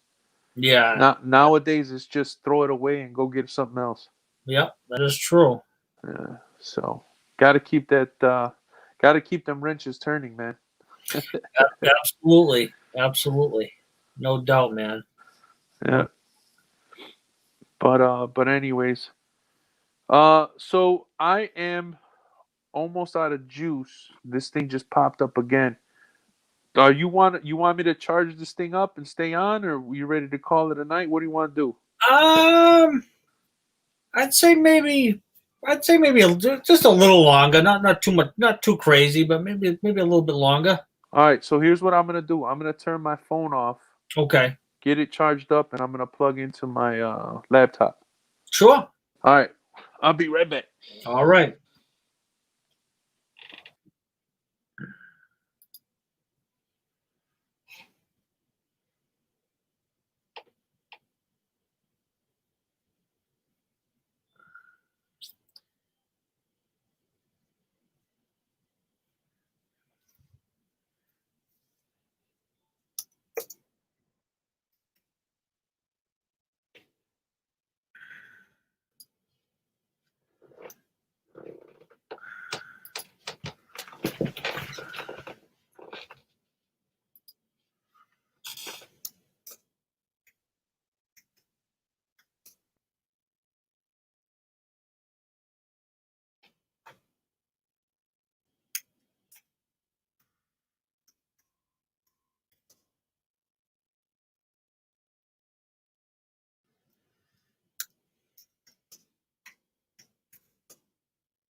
Sorry about that, Jay. Oh, we're good. We're good. All right, let's get this set up here. Me and Clayton were going back and forth in a conversation. Yeah, man, I seen that. He Yeah. says that man. There's never. I so hate that dude. It's just so sucks, man. You know. It definitely does, and that goes back to the whole sentimental thing. You know what I mean? That's part of it. You know what I mean?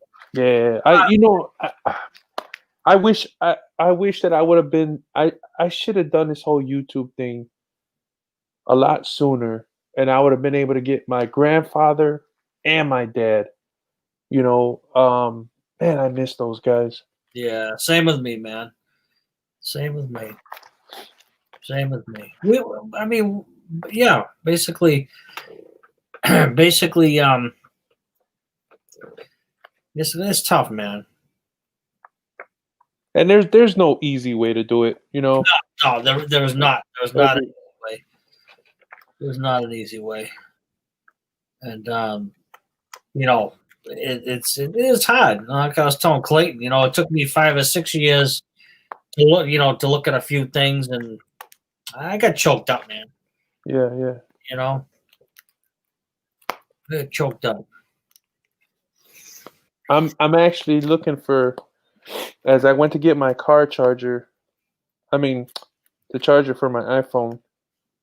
I went and grabbed some pictures. And I'm gonna see if I grab the right photo album. Who has a photo album, right? I'd say we all do, man. We all do. That's how I can tell how old you are if you got a photo album. Yeah, yeah. Well, you see like the cars in the background and all this other stuff. You could tell, man. You know, you could definitely tell. So just to show you guys that I was meant for the spotlight. I got this picture of me in the second grade. I don't know if you'll be able to see it. I'm actually breakdancing at a talent show in Okay. second grade, right there. I'll never forget that kid. That's his name's Arturo. Huh. We started calling him R2D2. No. Don't ever be sorry, Clayton. You know what? I'll tell you what, buddy. As men, we got to stop doing that. Yeah. Honestly, we got to stop doing that. You know, I'm not saying get super sensitive about issues, but we have to open up, man. You know what I'm saying? We got to find a platform. We got to find a friend. We got to talk about things because that's how we get through it. That's what makes us stronger. You know what I mean? Yeah. So don't ever feel ashamed about no. Absolutely. There's nothing wrong with that at all. No. I'd tell you, any of us would tell you all the same thing. We'll tell you all the same thing. You know what I mean? And anybody who tells you differently, I don't know, man. But I'd say a good 99% of people are going to tell you the same thing. Oh man, I think I did. I think I moved those pictures.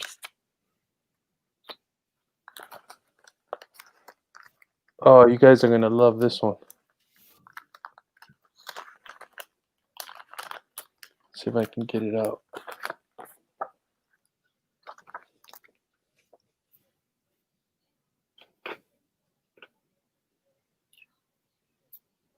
So that's me on my way to prom, dressed up like a gangster with my grandfather. A group of guys. We actually got together and we're like, okay, you know, all the cool Latin kids are gonna dress up with zoot suits and pinstripe suits for prom. So it was quite a sight. I never got to see those prom pictures, but I know they're out there somewhere. They everybody was really enjoying it. All the teachers were tripping out. Here's one with the hat. And I got the spats on too. See the little spats on those shoes? Oh yeah. Yeah. They would have loved me in Massachusetts, boy.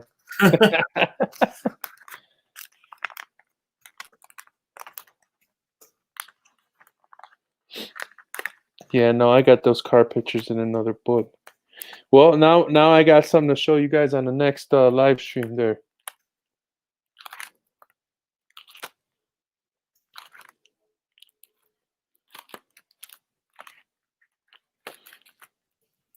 Clayton is calling it a night, and I have to say Okay. thank you for joining us. Thank you, Clayton. Appreciate it, bro. Thank you so much for showing Joe some love. Yeah, man. Clayton's a good guy. I'm so glad he like he checked us out. Yeah, no, he's definitely one of them dudes that definitely got your back, you know. Yeah, man. Agree 100%. So when I was fixing up my Chevy Caprice, I was hanging out with this car club in Chicago called Imaginations, and they're still around, but I don't know anybody no more in the club. But this is one of the cars that they had with hydraulics. Let's see if I can. Nice. It was called Goldilocks. Here's the front end picture. Wow. There. This is the side. Nice. This is the quarter panel in the back. That's nice. Yeah, no, man. That was the one picture that I had here. That was they're good times, man. Just good Yeah. times. They they allowed me to go in a shop, and I got to see how they would do the setups of the hydraulics, and I didn't get to turn a wrench. I was probably 15 at the time. But when they saw that I got serious and I bought the Caprice, um, I was supposed to do butterfly doors Hmm. on the Caprice, on the back doors, but it was hard to find somebody who was willing to do it because the hinge, I was gonna have to I was gonna have to basically make a hinge, and so the original factory hinges, there's two hinges, right? You got an upper and a lower. But if I made a butterfly door to open like suicide doors, like the Thunderbirds, Mhm. I was gonna have to somehow cut a hole in that back quarter panel section and kind of weld the hinge on the inside of the fender in order to get the strong support to hold it up. But it was only gonna be one hinge and not two. Because Right. on the Chevy, you got the wheel well kind of part of the door. Yep. It wasn't flat. So it was real difficult to find somebody. And the problem in those days, when the low riding scene was hot, everybody could do anything. You know what I'm saying? So you had to be real careful who you gave your car to because they could just take your money and then your car would just sit in their shop. Wow. And then when you would go and complain, they would tell you, okay, we'll take your car out of here. And then you'd be like, okay, well, where's my money? Well, I did have your car inside, and they'd hit you with a storage fee, and it's like, they were just robbing people left and right, taking advantage of young kids basically. But yeah, so I had to be real careful, but I never got around to that part. My dad put a kibosh to it, like I said, once he found out what I was doing. Oh man. He was like, no, no, no, no, no, no. I found one more picture of the interior of this Impala.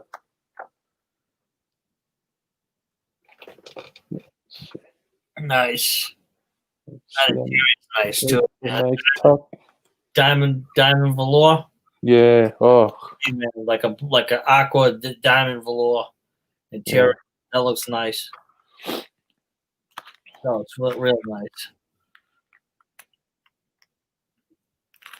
Yeah, that was almost the color I was going for on my Chevy. I was gonna do a champagne color, Hmm. and then I was gonna drop a sunset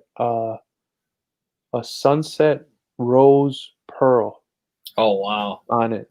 Yeah, I was gonna have it a solid, but didn't get to it. Oh look, here's a Buick Regal. Oh yeah. My This cousin is- had a car just like that. yeah, it's nice and clean. Like an 82 or something like that.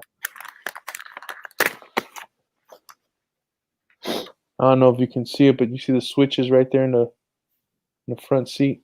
Oh, they're chromed out, right? They're white. They're like ivory. Yeah, I thought they were Yeah, chrome. I almost said chrome. front end. Yeah, those are just a few of the pictures of that car club Nice. that I had. I had a lot of. If I had known that, I would have grabbed some. I had a lot of my car, but um, I'll tell you, a lot of times when you're trying to find stuff, you can't find it. You know? Yeah, or you're in a hurry and you look over it. Yep. Oh And yeah. and I know right now when I go back to put this away after we're done, I know that there's my picture's gonna be right there. Yep. Yeah, I know, man. A lot of times I can remember half the time I put the thing. You know?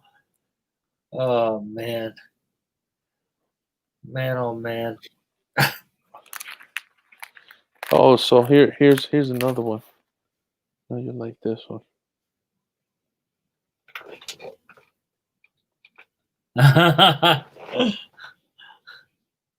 That was my artistic phase right there. Yep.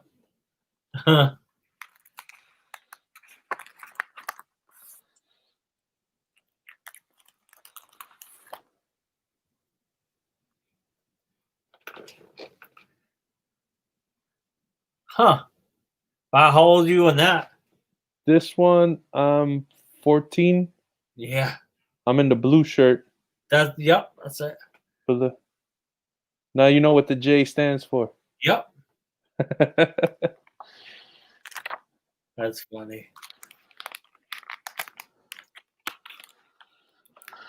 Yeah, those were the good old days, man. You know, jumping from rooftop to rooftop, hanging out all night, not having to worry about work because you're living with your parents. Good old days. Exactly. Exactly. Good old days. Exactly. So let me see.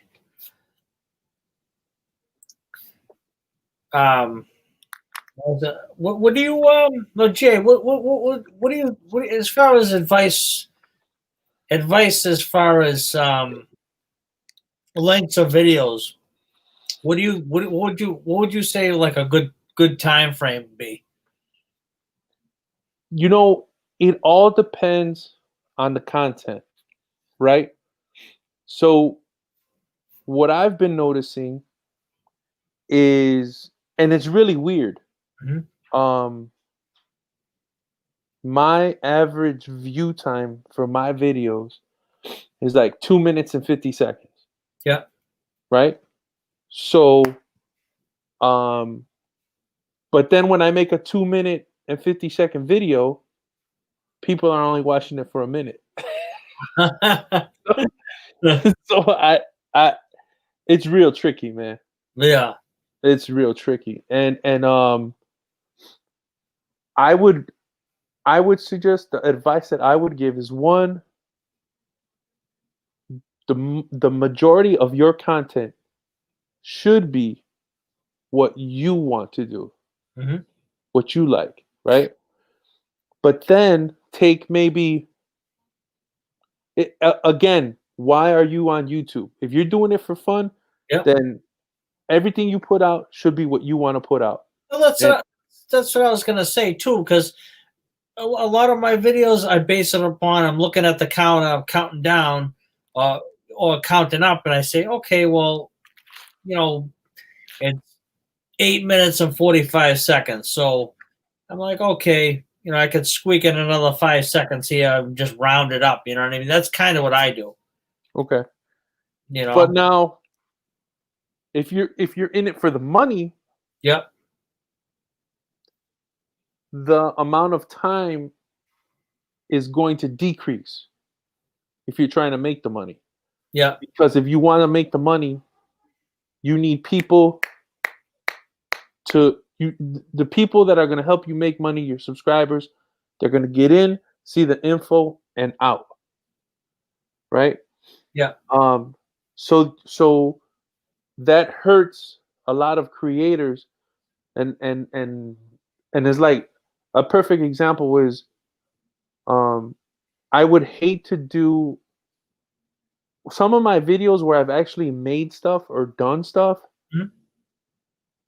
like the stove videos that I got. Yep. Dude, one of them was half an hour, Yeah. but I have to in the editing process, Yep. I have to make sure that I stay on point, Right. and then I'm talking about, and I don't go off on a tangent. Like perfect example is I needed a half-inch nipple, Hmm. gas nipple, Yep.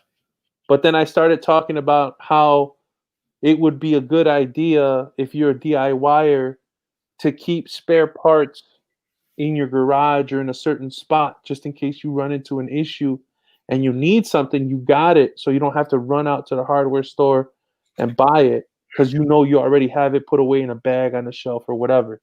Right. but I had to cut that out. But that was 3 minutes. Mhm. So it did have something to do with the video, but it wasn't directly at the video. Right. But I feel like that was good information, Mhm. right, for the DIYer. But in the end, cut it out. And I think the video was long. I think it ended up being 12 minutes, but I started at 30 minutes, you know. And then too there was like some jokes in there that I thought were funny. I thought they were hilarious, but it kind of didn't really go with the video, so I had to cut them out, man. And then you start thinking, well, should I make a second video? But then and I did do that, but because here's the other problem with doing everything from your phone, I have to erase all my videos when I'm done. So I don't have any of my videos. So if YouTube blows up tomorrow, Mhm. all my content is gone. Right. I got nothing saved. See what I'm saying? Right. So what I would have liked to do, what I did in the beginning, I already have 2 outtake videos. I would love to go back and make like outtakes 3, 4, 5. Just keep doing like the clips like where I mess up or I say something dumb. I would like to make that part of my channel. Let me ask you this. As far as now, I don't know what you think of this, but as far as like follow-up videos, right? I've noticed that like in a part two, it's weird. Part one gets like more views than part two. Have you noticed that? Yeah, actually I have. Um and what me and Ed were trying to do was we were trying to try to get more viewers and subscribers. Ed would do a part 1 on his channel and then I did part 2 on my channel. Mhm. And that didn't work out so well. But I mean, you got to YouTube is weird. Yeah. Um one of my oldest videos was my dad was in hospice and I had a band I had a guy come out and he played acoustic while my dad was in hospice. Right. You know what? I remember seeing that on a stream. You guys are talking about that. Yeah. So there's a part 1 and there's a part 2. And Okay. the part 1 has more views than the part 2. That's on my channel, right? I have a 2 segment toolbox tour on my black Snap-on box, and the weirdest thing is like the part one has like 1,000 views, the part two has like 800 views. I'm like, how? What the heck? That is So so weird. so so what I've been thinking is to no longer do part 2s, and if I do a part 2, not to title it part 2.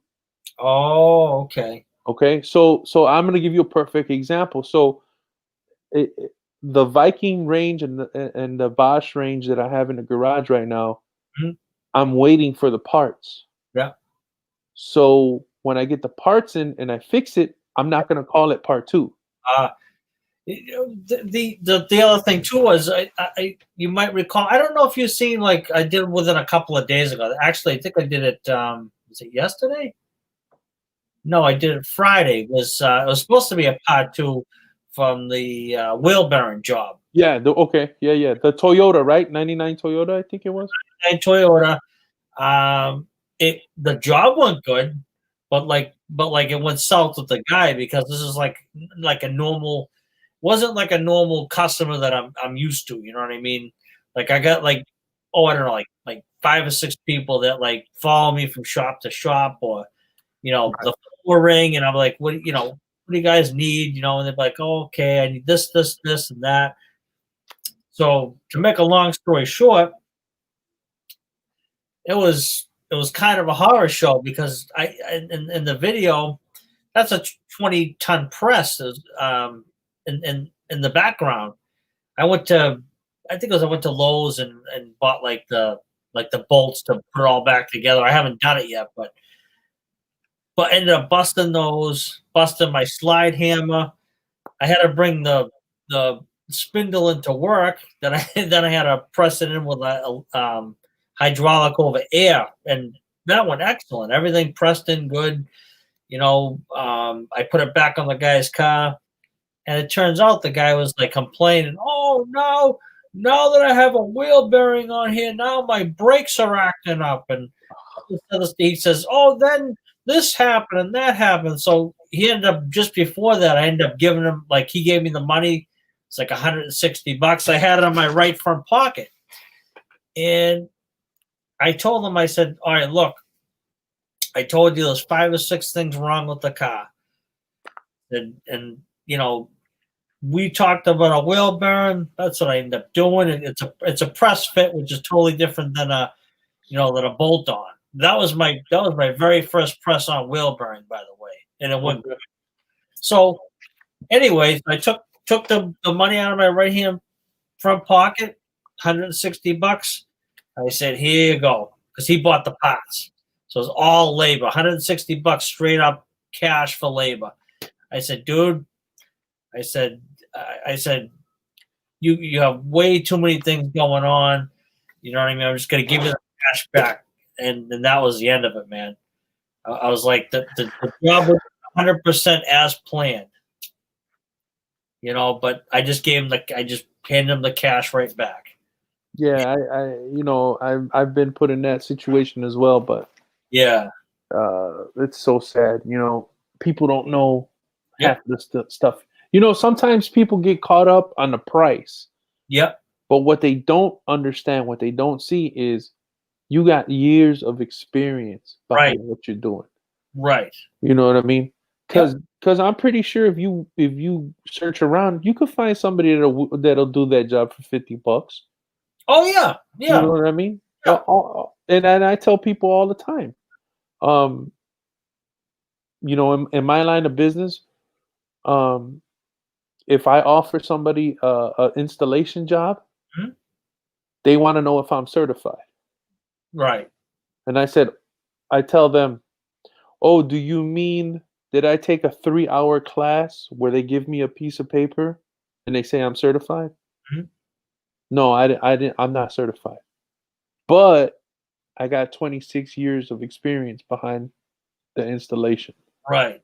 So if you want to go with your guy who went 3 hours and got a little piece of paper and that makes him certified, Mhm. and you want to pay 3 times the amount of money, Yep.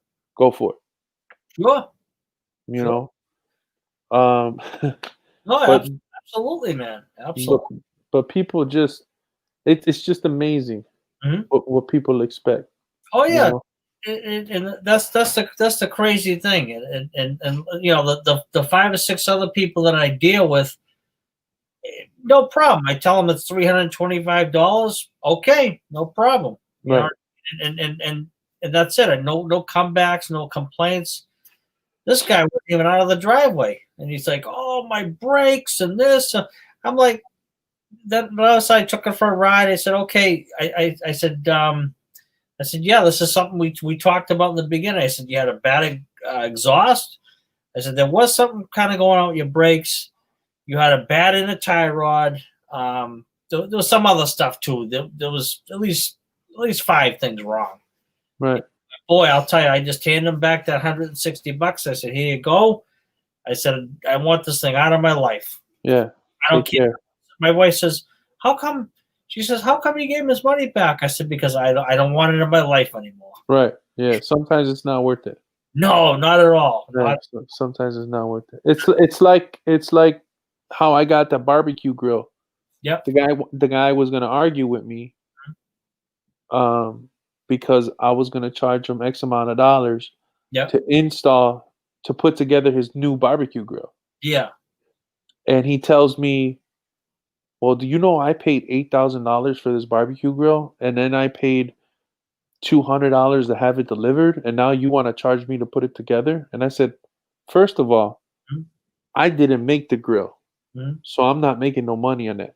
Second of all, I don't own the delivery company, so I'm not making any money on that either. Yep. I said, third of all, you told absolutely nobody that the patio or your back deck was a second floor. Oh, So we had to take this barbecue grill up. Now, yeah. mind you, it's 2 boxes because you got the cart and you got the grill. So we had to take 2 boxes up 19 steps to his second floor patio I because think the guy already had a barbecue grill on the first level. So this is a second barbecue grill this guy's got. The house that he owns is worth $5 million, and he's trying to cut me out of the deal and not pay for installation for the new product. I'm like, this guy. Well, I'll tell you something funny too. This guy said to me, he goes, "How about $80? Take $80." I said, "Look, I'm not going to take no for an answer. Take the $160, and that's it." yeah, I, peace. See you later. I was like, you know what? I want this thing out of my life. I said, ever since you touched the radio, now the transmission's all screwed. Those types of things, you know. Yeah, no, it's nuts. Yeah. So that guy, I ended up just looking over and I saw his old barbecue grill, Mhm. and I told him, "Tell you what, you Mhm. don't have to give me any money, Yeah. but give me that old barbecue grill. Yeah. You're gonna throw it away, right?" He goes, "Oh, well, that thing's worth about $3,000." And I said, "Why? So if it's worth $3,000, why did you just buy an $8,000 barbecue grill?" Right. And he looks at me and he goes, "Well, yeah, you got to put some money into it." I said, "Yeah, I know, Yeah. I know, and Right. I'm going to do that." So I'm gonna drop about $600 into that grill, Sure. and I'm gonna turn around and end up instead of making $250 Mhm. to put together his barbecue grill, Yeah. hopefully I'm gonna make up maybe about $2,500 Nice. on the whole thing. Good. So sometimes you just gotta look around, right, and you'll find it. Exactly. Well, no, that's definitely true. Yeah, but some people they're just not worth You, fighting for. yeah, man. You have to. Well, again, one of my good customers came to my new shop. I think it was Thursday, and said my daughter's Audi. I forget. She's starting to tell me something about her daughter's Audi. So I said, you know what? I said I don't like to work on Audis. I remember doing a condenser in that car at my old shop with me and the tech that were in the shop did a condenser in that. So I'm like, I'm just gonna be flat out honest with you. You know what I mean? It's not my cup of tea. It's a 20-year-old car, and it's an Audi on top of it, and it's not the best shape Audi. You know what I mean? When you're dealing with Europe, especially European cars, you got three levels. You got the people who know about the cars, do what you have to do to fix it. Second tier of people that like second owners, third owners that are like, okay, put a little bit of money into it, but I don't like it. Third tier of owners, um, that are like, they buy a high end car and it's like, they don't realize the shocks are $1,500 a piece, or certain parts of the engine are made of plastic, and they always break. Then when you tell them, oh, the car's $1,800 to fix, they don't want to hear that. Yeah, you I know. I'll tell you a real good one too. A guy at work where I used to work, his mom passed away. His mom passed away, left him some money. What does this guy do? He goes out, buys a brand new Corvette. Oh, okay. Beautiful T-top, yellow Corvette. Yep. I think it was I believe it was a C05. Hmm. It's 05. I think it was a 05. Okay. Yeah, it was a 2005 Corvette. Yeah. And a beautiful car, gorgeous car. And he comes into work one day and he's mad. He's had the car for about 3 months, and the guy's just livid. And we're like, "What's wrong with you, man?" He goes, "Oh, I took the car to Jiffy Lube, and they didn't do the oil change. They didn't want to touch it." And we're looking at him like, "What? What? You took that brand new Corvette where?" To, "Yeah, I took it to Jiffy Lube to get." We yep. started laughing at him. I go, "What is wrong with you, dude? That's Yep. a high performance vehicle. You don't take that car to Jiffy Lube." That's like at my old shop. Like somebody would take like a $70,000 car And I'd be like, okay, yeah, I can do the maintenance on it, but why are you taking it? Why are you taking it to I don't know, a regular shop? Right. You know what I Yeah. mean? Not that I'm, it's just, it's crazy. Yeah. So then he was complaining because he ended up having to take it to the dealership, and he paid $250 for an oil change. And I told him, I said, "Well, why did you buy a brand new Corvette, you idiot? Yeah, exactly, You exactly. know, did you not see this coming? Like, did you not know?" And then what else happened? Oh, he had a small fire in his apartment. You're gonna love this one. He had a small fire in his apartment, and the fire got down to it didn't get in the garage, but smoke had got in the garage. So when the fire department showed up, they saw smoke coming out of the garage. So they took the axe to the garage door, Wow. not knowing that the Corvette was like right behind the garage door. Hit something on the car, right? Oh man, the front end, they hacked it up. Oh, They hacked up the front end. They hit it 2 or 3 times oh, with the axe, because the axe went right through the garage door. What's a garage door, like an 1/8 inch thick of aluminum? So they were trying to bust the lock off. They ended up putting the axe like right in the hood of the car, oh, that, and then he took the car to the body shop because the insurance was gonna pay for it. yeah. And the guy's like, "Oh no, we got to repaint the whole car. This is a special color, this and that." Oh, they gave him the spiel, man. Oh, So he gets the car. He had nothing but all kinds of little stupid problems with this car. And then he finally, years later, decides he's gonna sell it, get rid of it, and they had to report that it wasn't original paint, oh, so he could not get the real value for the Corvette oh, man. because it had been repainted. Right. He was so mad, dude. And to this day, I still see the guy, and I say, "Hey, how's your Corvette?" F you, man. Yeah. When you buy a car like that, you gotta expect big bills, man. You gotta expect big bills. Absolutely, absolutely. And I'll never forget too. He tells me he brought it to work the first day he brought it to work, and he was letting people sit in the car and take it around the block, and he goes, "Hey Jay," he's like, "You want to take it for a ride?" And I'm like, "No, I'm good."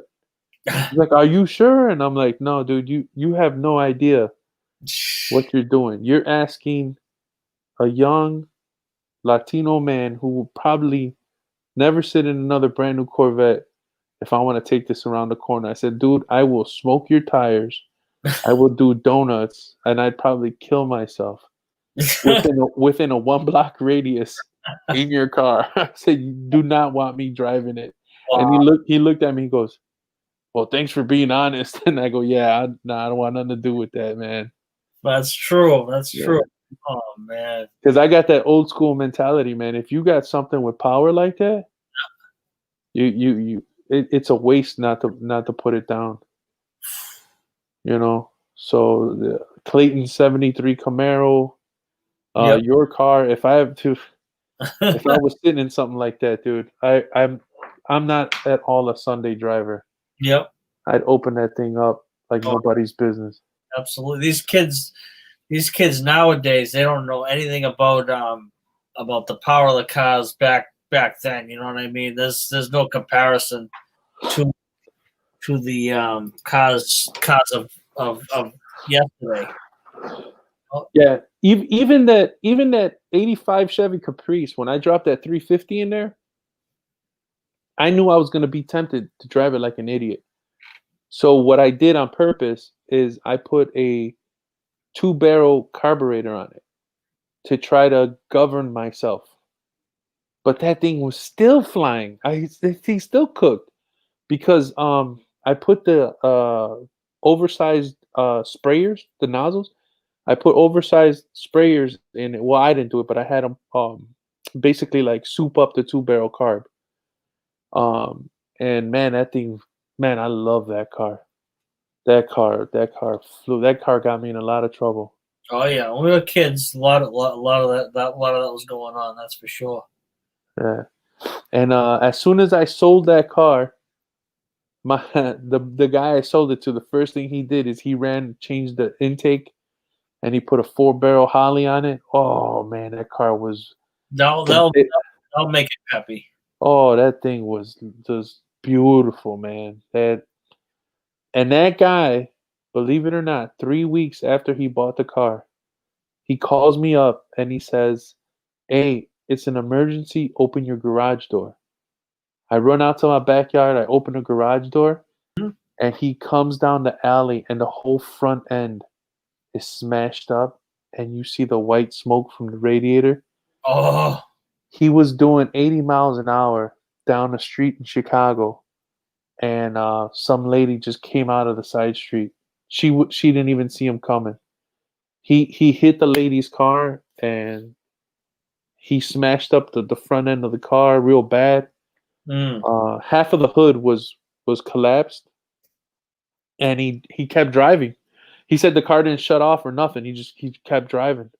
uh, Shows up to my house, and he paid. What did I tell you? He paid like $2,500. He bought that car from me for $2,500, and only had it for 3 weeks. And he ended up throwing the car away and putting the engine and the trans into like 3 other cars.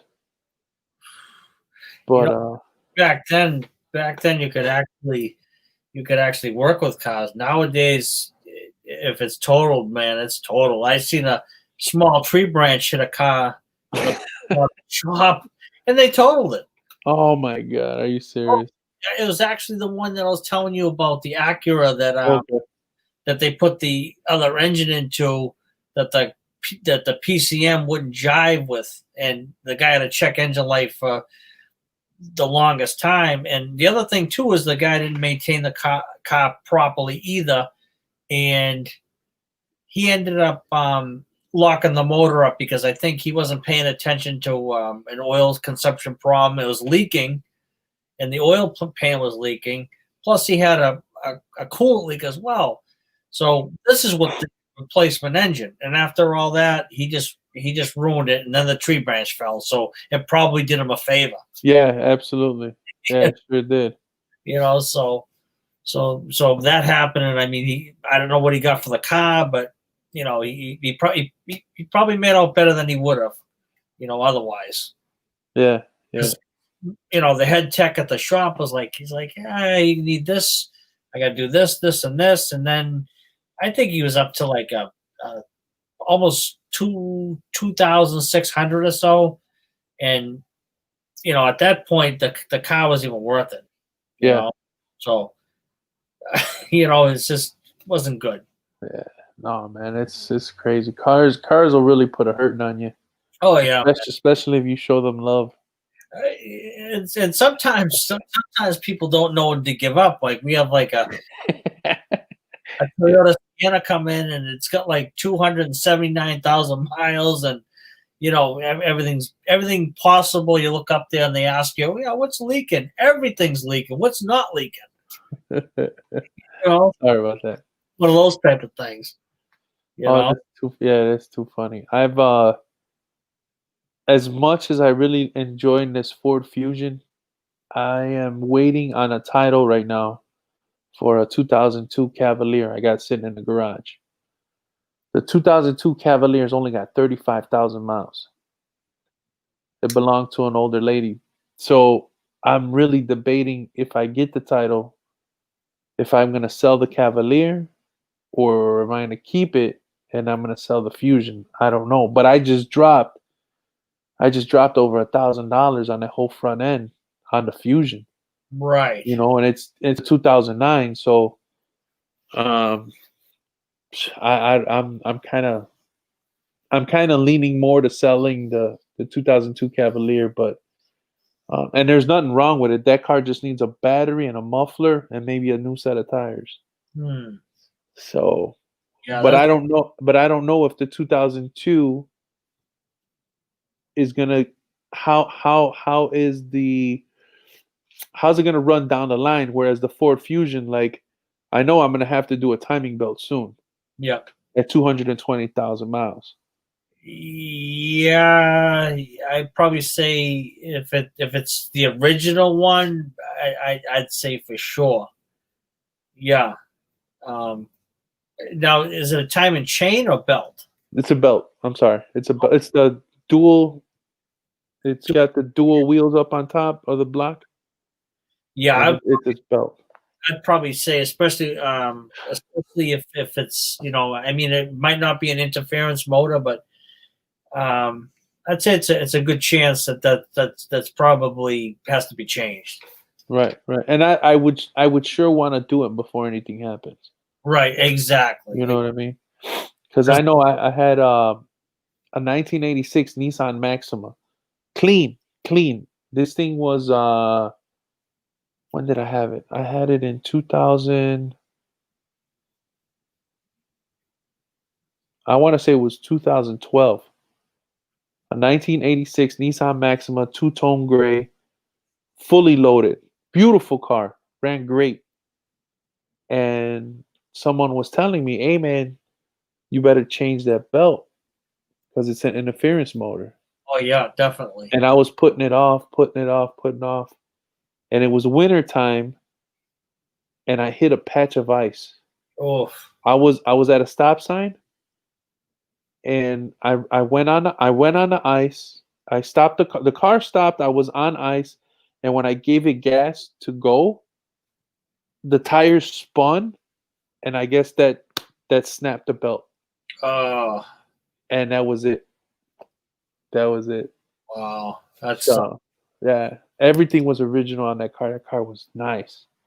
well, It was a V6. It had power. I think take that thing on the highway. Great little car. I wish I would have listened. You know, I wish I would have got to that belt. yeah, no, see that's the thing. You don't know until sometimes it's too late. So that's the hard part about that. Yeah. Sometimes what people do is they'll write on the cover, time and belt done at, they'll write the mileage or the year it was done and or both, on there. So, but that's tough to say. Like on I got a Honda Civic, and they wrote time and belt at something K miles, and so I've got a good idea myself. So, but they don't always do that. Right, right, right, right. Always do that. So, but when And they do, it gives you some type of idea. and then on the Fusion though, I got that car from my boss who bought it brand new for his son. Right. So the car's all highway miles, Right. and I drive on the highway, so it's all highway miles. Okay. My mechanic, when I first got the car, he opened it up, Yeah. and he's like, "Dude," he's like, "You're good." Yeah.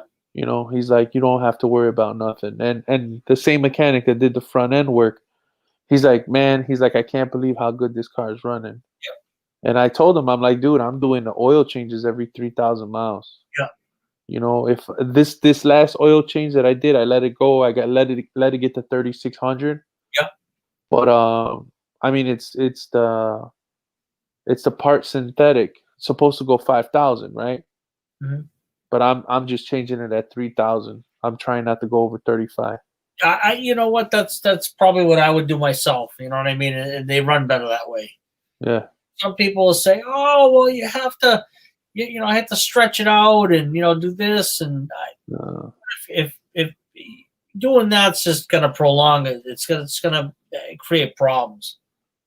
You know, yeah, definitely. And plus, I just found out that Walmart, I can get my Castrol half synthetic or part synthetic oil at Walmart for $18. yeah, and So then I'm all over it. yeah, I mean, a lot of times too, like with the newer stuff too, they come in a 12-quart case and Right. a little spigot on it. Those things are perfect. You get Yeah. 3 changes out of it. You I know, had I bucks. had I had a buddy who worked at the place that delivers parts to AutoZone and Pep Boys and O'Reilly's. Mhm. Man, I was dude, I was paying like $6 for a case of oil Wow. for the half synthetic. You can't beat. Oh, Oh, yeah, no. And definitely. he ended up moving, and I was like, oh man, I was getting good discounts on parts, man. That's a good deal, man. Definitely. Yeah. But yeah, I definitely I think I would have. I'm almost thinking about when come retirement or when I'm done doing what I'm doing, Mhm. get into turning wrenches. You know, actually start working out of my garage and fixing people's cars, just light stuff, You nothing major. know something, man? You know something, Jay? I'll tell you something. When you that's kind of how I got into it. Not that I was retired or anything, but a little bit of a change of jobs. I was doing it. I was doing it for like out of necessity. To get my car back and forth to work, and then on the other part of it, I was like, okay, helping buddies out or whatever. Driveway mechanic for a while. Then all of a sudden, I said to myself, you know what? You like this so much, you might as well go to school. Right. And this is when I was in my 40s. Just pushing almost 40. I was like, all right, I'm gonna go to school, and that's what I ended up doing. It was good. It was good, but there's nothing wrong with that, man. Yeah. Cool. Cool. Oh, that's a good stepping stone, man. You Yeah, know, I've learned, it's one of the things. Like I said, my dad wasn't a mechanic, but he used to dabble, and I used to watch him. yeah, It's one of the things he taught me is like, don't ever say you don't have a job. Don't ever say you can't make money. yeah, I mean, there, of course, when you're jumping around, you're gonna have some rough patches, right? I mean, I remember, for a little bit, we were on public aid, we were on welfare, but my dad always clawed his way out. Just keep whatever it is that you're doing, man. Just keep burning the midnight oil, as it were. exactly. And, That's something will stick. nice. And so that's why that's one of the reasons too why my YouTube channel is kind of all over the place. Yeah, Because it's just a lot of things I like to do. I don't want to get stuck doing one thing. yeah, Because once you get stuck, I believe, right? My feeling is,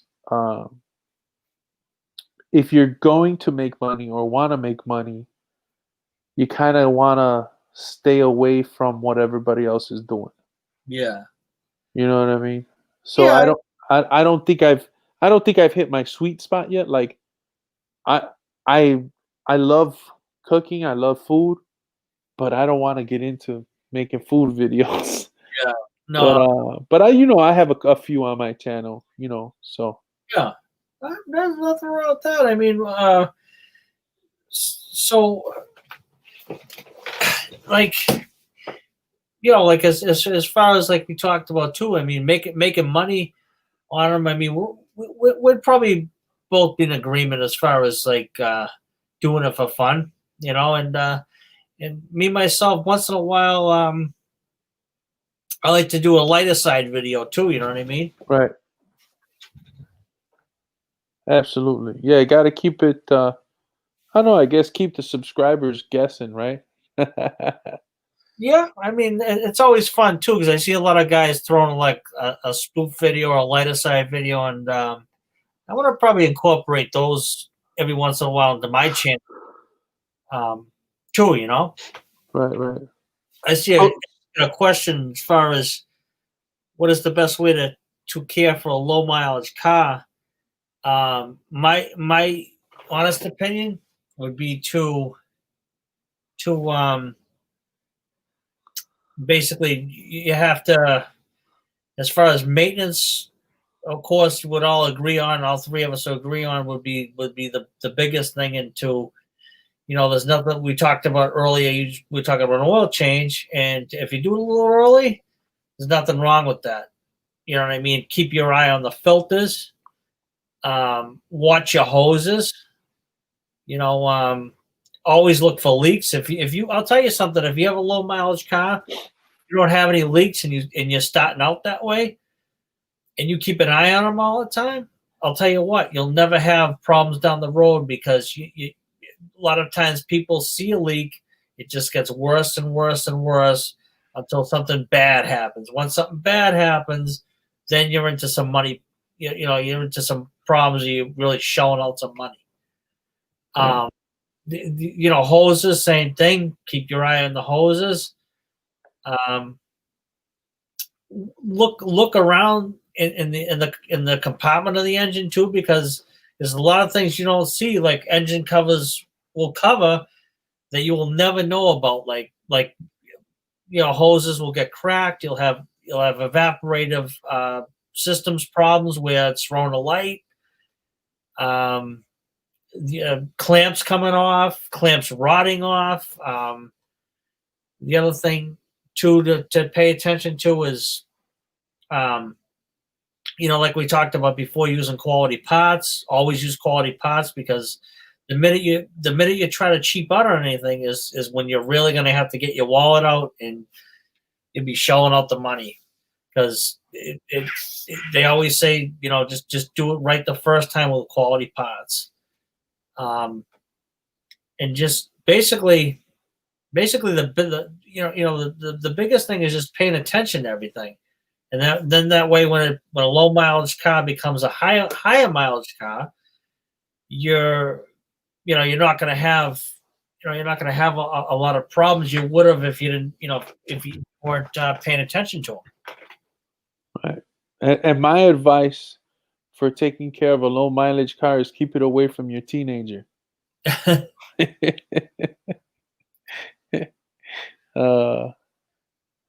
22,000 miles already. Oh, the other thing too is, some fluids are bad to change, Right. because there's viscosity. This is the viscosity, like in, say, transmission fluid. Sometimes people think doing a flush can be good. Sometimes it can be, but believe it or not, sometimes the viscosity is a certain type, and with the breakdown in it, some of that metallic stuff in the oil is actually keeping everything together. So now let me ask you, I have a good question for you. So my Ford Fusion, 220,000 miles. Should I just leave the trans fluid in there? I mean, should I mess with it? I would only change it if it smells burnt or Okay. if it looks burnt. That's the only two reasons I would change it. If it smells burnt, or if there's or if it looks burnt. If it's Or if it doesn't have the red tint no more? right. Okay, yeah, I'm gonna have to check that. If you don't see those two reasons, then just leave it. Right.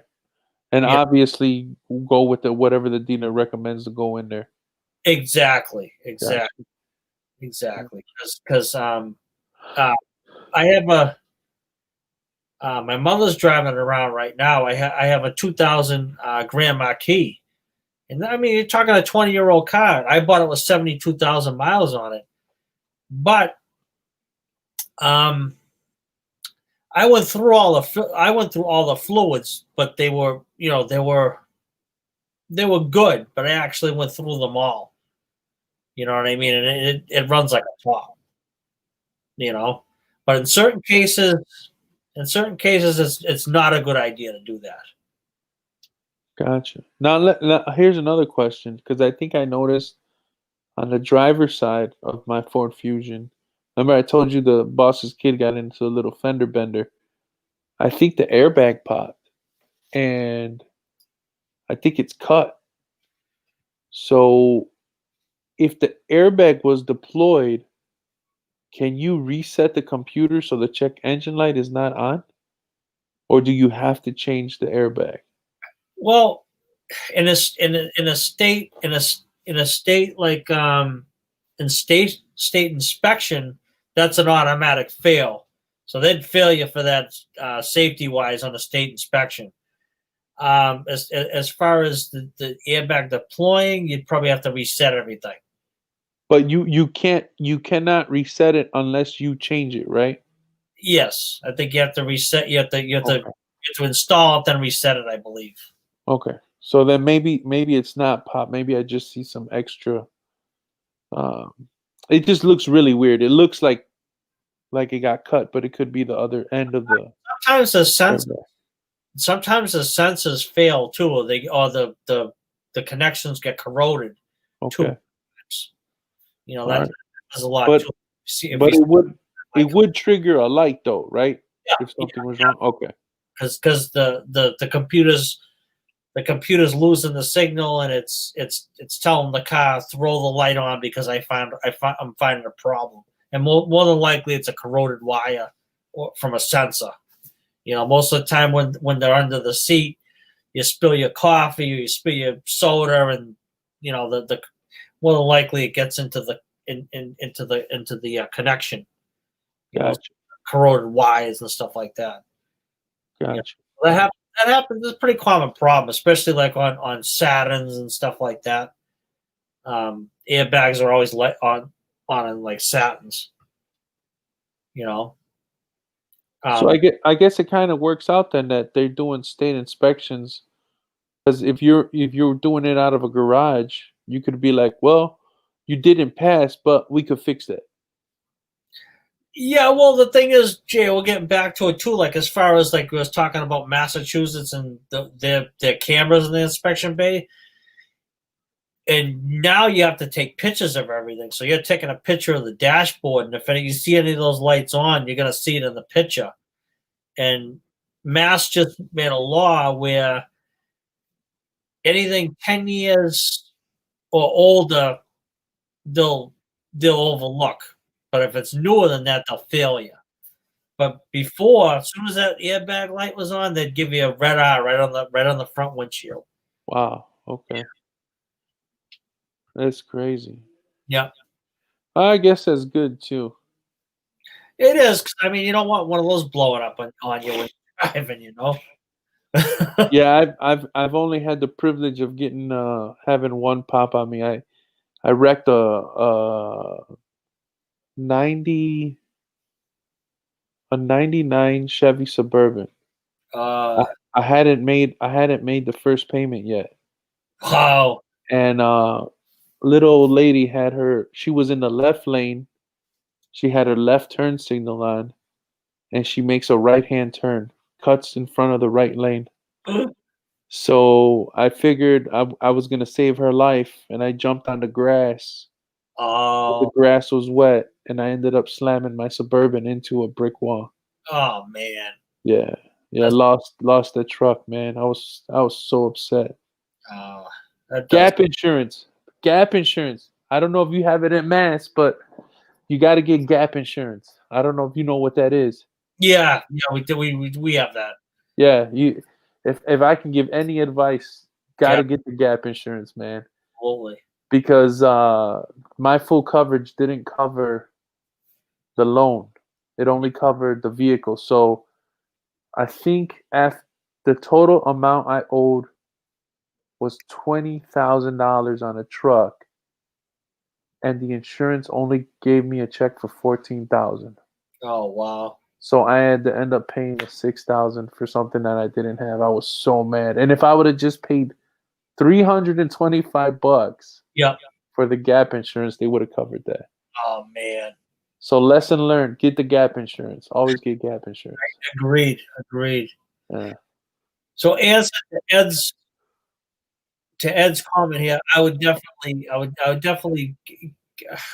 be close on what the manual says. Um, you know, within the guidelines, but like because I'd be close on the guidelines of the manual. You know, I remember in the stream we had we were talking about that. There were certain things, but there was a lot of variables too as far as a maintenance routine schedule with the car. You So know, so let me ask Ed, if your manual says that you should buy Shell gasoline station, do you only put Shell gasoline station in your Honda? I don't know what the manual says, but because I think Shell gas station right now is like 3 and a quarter or something. well, that's how much gas is right now. I might be over exaggerating. I think regular gas right now in Illinois is about 230 something for regular unleaded. So the premium stuff at Shell, it's about it's about $3, 280 something maybe, I two think ninety. in mass the cheapest is just under $2, Wow. and the like say premium. It depends on where the gas station is too, but I'd say maybe 270, 280, maybe something like that. So let me get your opinion. Is Shell the best gas you can get, or is it all the same thing, just put in different containers? That something, the whole gas thing, I could never really tell because I've gotten bad gas before from stations where it's like, okay, we got the best gas around. I put it in. It was like, it's like, would you guys mix water in with this stuff? It's probably like crap. I've never really, I can't say I've had a problem with Shell gas, but um, I mean, as I've had problems with like maybe. Well, no, I can't say that. I'd probably say like as far as name brand ones, I've probably never had a problem with. But the gas station where you go to where there's XYZ, Right, right, right. this much a gallon. Yeah, I've had problems with that, but I've never really had a problem with the name brands. Okay. Yeah, the only problems I've ever had is accidentally putting regular gas in a diesel truck. Yeah, But thankfully, I caught it yeah, before I drove off. You know, definitely. so yeah, that was a big oops. That was due to waking up way too early and partying way too hard the night before. It happens, man. Happens. But yeah, it's a good thing I didn't drive away. Yeah, yeah, exactly. Mm, But That could we're good. be a bad situation. That could ruin But a situation. I'm done for the night. I'm toast. I gotta get up tomorrow at 4:30. I gotta actually pick my wife up at 1 o'clock in the morning. Oh man, so that's why you're trying to stay up. I wasn't gonna, but I said, you know what? I'm having a little fun tonight, so I'm gonna stay up a little bit. But yeah, I Uh, hear you, Jay. I hear you, man. yeah, I appreciate you having me on, giving me the opportunity. Again, I wish you the best. Um, Man. we covered some things. Just getting back to it with the Yeah, timing of the video, dude, it's up in the air. yeah, But we're living, and again, who are you trying to grab? What demographic? yeah, Are you trying to get older guys who can sit back and maybe watch a 8-minute video, 9-minute video? Are you trying to grab the younger crowd? Are you trying to, you know, where's your demographic at? If you want to shoot more to the younger crowd, you got to shorten up the videos. yeah, If you're just doing it, for guys your age or around your age, then you could, stay around at 8, 10 minute mark. yeah, Once you start getting over 10 minutes, I think, and like I said, it's different for everybody. yeah, I believe once you go over that 10-minute mark, you better be explaining something, or you better be on point. yeah, yeah, yeah. You know what I mean? You can't be at 10 minutes and then you jump to a different subject Right, right. on your video. So it better be a reason why you're beyond that 10-minute mark. No, you're So right, man. yeah, other than that, keep having fun, man. And we'll see how it goes. And Yeah, you get this live stream down packed, and man, we'll continue to have fun together. I just gotta. The biggest thing with me, man, is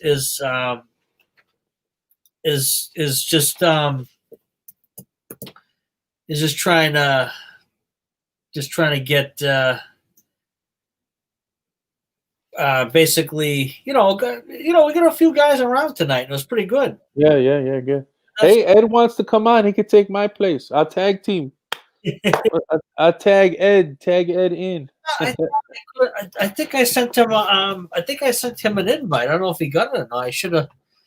Should have. Did you send it to Ed the Old Tech Guy at Yahoo? Yeah, I sent it earlier. Just around when me and you were trying to get going. All right. Well, Ed, jump on real quick if you got it. Yeah. Let's. I'm gonna be on a little bit longer, and yeah, I'd like to talk to Ed for a little bit. I'll just wait to actually give him the tap. All right. Let me see if I can. Let me see if I can get him on here. I thought I sent him one. Let me see real quick. Or 20 minute video gets you 60. Yeah. 1 second. Let me just see. What do you think of that whole TikTok situation, man? Do you think it really matters? Let's see. 1 second here. Whoop. Trying to. There we go. What's that, Jay? What do you think of the whole TikTok situation? Do you think it really matters? No. Who owns it? Do you think it matters that it's overseas? And I don't really know too much about it. I can't really. okay. That I don't know. So I can't. I couldn't give you an opinion on it because I'm not really sure. Yeah, I think it's great. I mean, you do a 1 minute video, 1 minute or less, and I think that's great. But man, my wife was giving me some ideas, and I'm like, dude, I can't do that in a minute. That's crazy. I think I'd leave too much stuff out. Yeah, I don't know. I don't know if that. And are you getting the email? I don't know if I thought I sent it to him a few times. I'm not sure. I wonder if I could.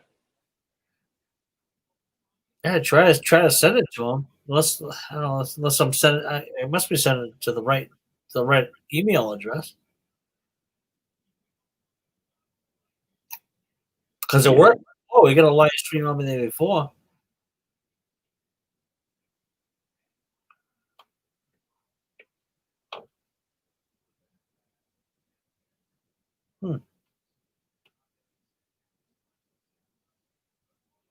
You try it one more time. All right, I just sent him the one you sent me. Okay. So we'll see what happens. Come on, Ed, hurry up, man. I gotta go to bed. Jump on, dude. As soon as he comes up, I'll click right on. Cool. But yeah, it's it's an interesting. I'm glad that I did get into YouTube, even if I could shut this thing off tomorrow and not worry about it again. But it's been quite an experience. It's been fun. It's definitely been fun. It has been. Now, how long have you been doing it for? A year. Yeah. About a year. I mean, so that video with my dad in hospice is actually 3 years old, but I didn't post it till like last year. Gotcha. Yeah. And then I got a pizza folding box video. That was like one of my original videos. Oh. And I was just goofing around on that. I wasn't even serious. Oh, there he is. What's up, Ed? Man, you can't leave right when I'm coming on, dude. Come on. Hey, man. Come on. It's 10. Let's stream till 11. It's 15 minutes. I know Joe got to get to bed anyways. You can't hang on for 15 minutes. All right, but if I not off. Come on, man. Come on. Hey, Joe says he's got to pick his wife up at 1:30 in the morning. Oh, 1 o'clock, but that's a while. Now I'm already up, so no big deal. Well, man, that light in the back is bothering me. Hold on a second. He's got too much light, and I don't have enough. What the heck? Oh. Well, hey, Joe, what do you think of? Are you computers pretty well? Not really. Okay, so you're like me then. I have no idea. Yep. But do you know about that Clippy, that paper clip? A little about it. Yeah, I didn't Yeah, know too much about it either until these yeah, guys turned me on. in 1996, Microsoft came out with I think it was 96. It was some old stuff like that. Back when the old computers used to cost like $3,000 for an 800 megahertz computer. They had the Office suite, right? Word, Excel, Mail, whatever. And all of that had this little pop-up that would come up, a little cartoon character. And it was a paper clip, and it'd say, "Hey, I see you're trying to write a letter. Can I help you?" Oh, yes. And that's Clippy. There was also a dog and a wizard and an Einstein-looking guy, but none of those guys, nobody remembers those guys. They remember the paper clip because Microsoft made it so that it was the first thing that popped up, and then it was up to you to go and change it to those other characters. People found it the most annoying thing on earth. People hated it. They invented all kinds of ways of shutting the thing off. And now everybody remembers it as a fond memory. It's kind of funny. So it comes back. So all us techie heads, right? We all bring a Clippy and everybody goes, "Oh my God, it's Clippy." It's like bringing a puppy to a bunch of, blonde teenage girls. So it's Or a tiger. Or a tiger. So I'm trying to bring Clippy back a little bit. I'm having fun with him. Yeah. But since we're kind of short for time, I got to ask you guys. You're talking right about the subject I want to talk about here. YouTube. Sounds you guys said it multiple times that you want to do it for fun, right? And you kind of just doing it for for Josh's and goofing off, and But I don't know, man. I look at it this way. I'm doing it for fun, but I want to make $1, just $1, just to say I did it. And if I could do that, I'm going to be very happy. But if I can make it into something that wasn't there before, and I can make some money at it and become a professional YouTuber, I mean, that's who's going to say no to that? I'll do videos all day long for that. The only thing is, I was talking to one of the other bigger YouTubers. I don't think he'll mind if I say his name, but Justin Dow. I was talking to Justin, and he said there's this problem with YouTube. It's kind of like the monkey's paw. So I guess that's based on a book or a movie that, some type of monkey's paw that was used for whatever evil magic or something like that. Anyways, the point is you made a wish on it, and then you'd get your wish, but something bad would happen. Right. That's the moral of the story. So he's like, you're gonna get your wish of becoming a big YouTuber, but your privacy is gonna be gone. Your family, you probably lose your family. You have lots of problems. So be careful what you wish for. And he said, I've had nothing but problems. And I agree, and I understand that your privacy is probably going to be invaded with something like YouTube, right? And if you get big, but I have to say this, our channels are very distinctly different. I think our demographic of the type of people that we're attracting to our channels is a little different. I'm not saying I'm not going to have the problems he's having. I'm just saying that I'm not the kind of guy that's going to make, pee-pee jokes and stuff. I'm not, that's not what I'm attracting. And if that's the type of person that starts coming to my channel, I'm going to block them. So I don't know if I'll have the same problem. I very well I will probably have it, but I don't know that. Are you guys saying that you wouldn't mind like giving up your everyday job to just make videos? Well, the money's got to be right. Well, that's what I mean. If you made what you made today at work, making videos, I'd be all over it. Okay, then. I'd be all over it, and that's what I told Joe. If the opportunity came, and the stars aligned, if you want to use that word, that terminology, definitely. Because this sure beats moving 600-700 pound refrigerators. I'll tell you that. What about you, Joe? What if you get like Eric the Car Guy or Scotty Kilmer type fame? I mean, you gonna turn that down? No, I wouldn't. I certainly wouldn't. I certainly wouldn't turn it down. I'd embrace it. As far as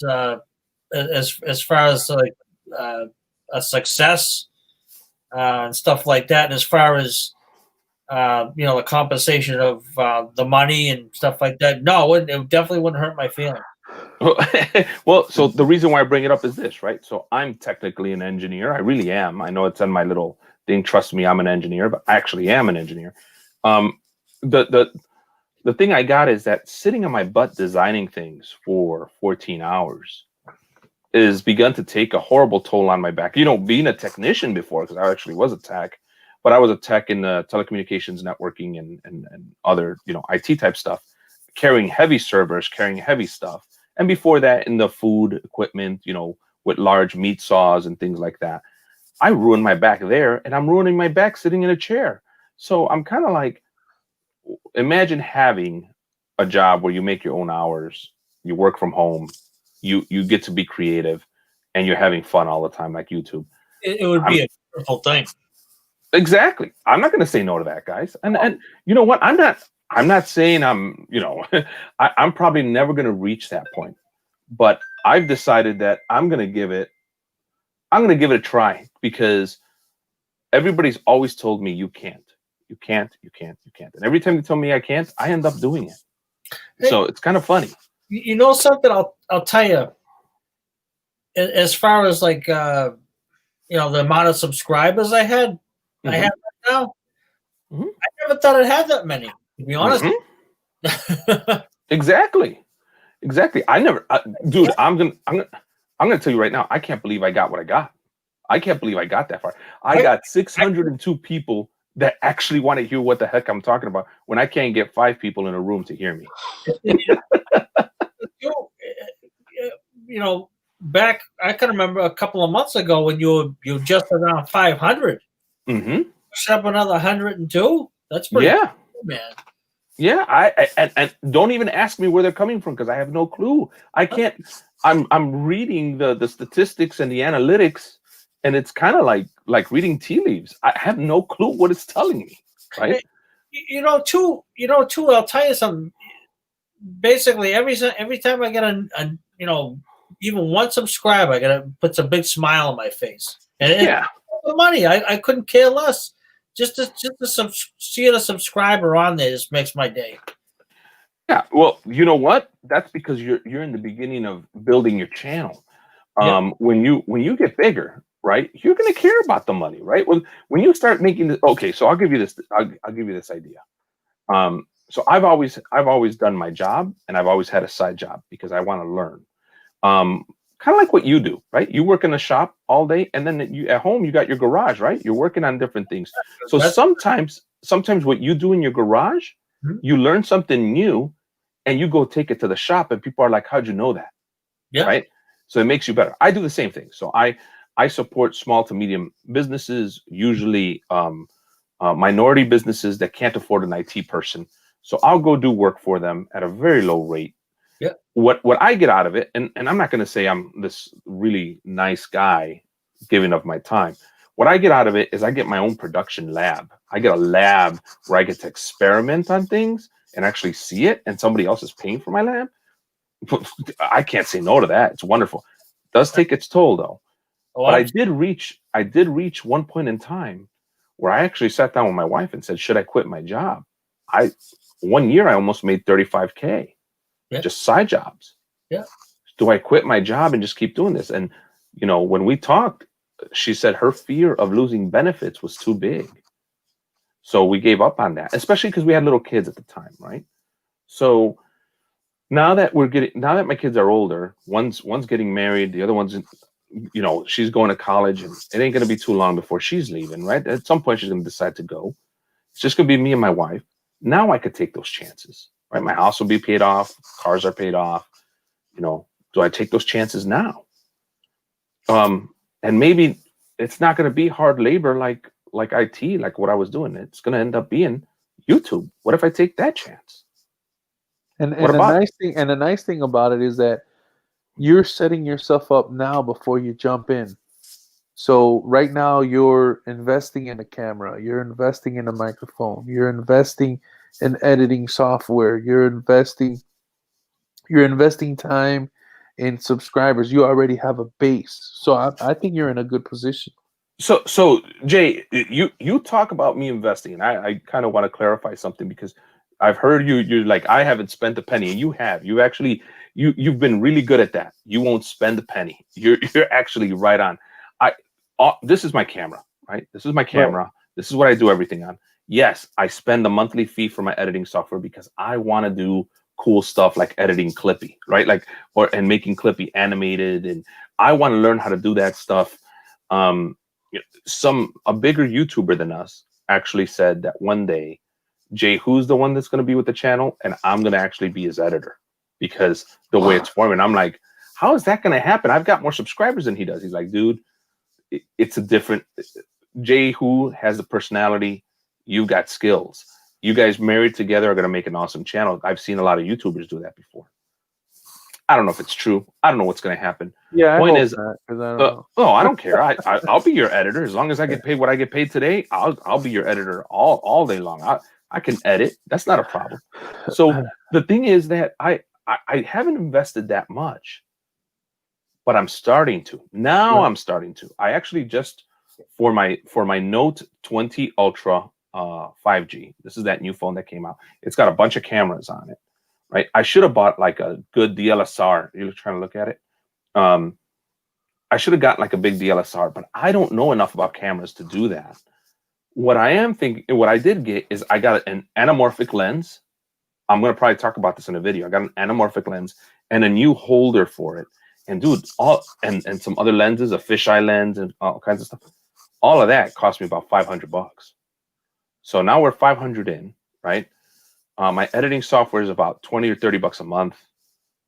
I think I pay, what else do I pay? I paid some money here and there so that I get access to pictures that I can use to make my screenshots and things like that. I haven't really invested a lot. I spend way more on my hobbies than I ever spent on this, right? Drinking out with the friends, golfing, I don't know. Yeah, but that's no doubt an investment. I mean, some people have, I guess, different definition of what an investment is. I think if you drop any money into something you do, it's an investment. Oh yeah. Even if Joe goes to the flea market and picks up tools at the flea market, he may only get them for, he may pick up 100 pieces for $20. That's still an investment. Yeah, man. Yeah. How much have you spent, Joe? On tools and equipment? No, YouTube. Just on getting ready and setting up for YouTube. Basically probably $50 or $60. Yeah, that's what I'm talking about. Yeah. Very few careers, right?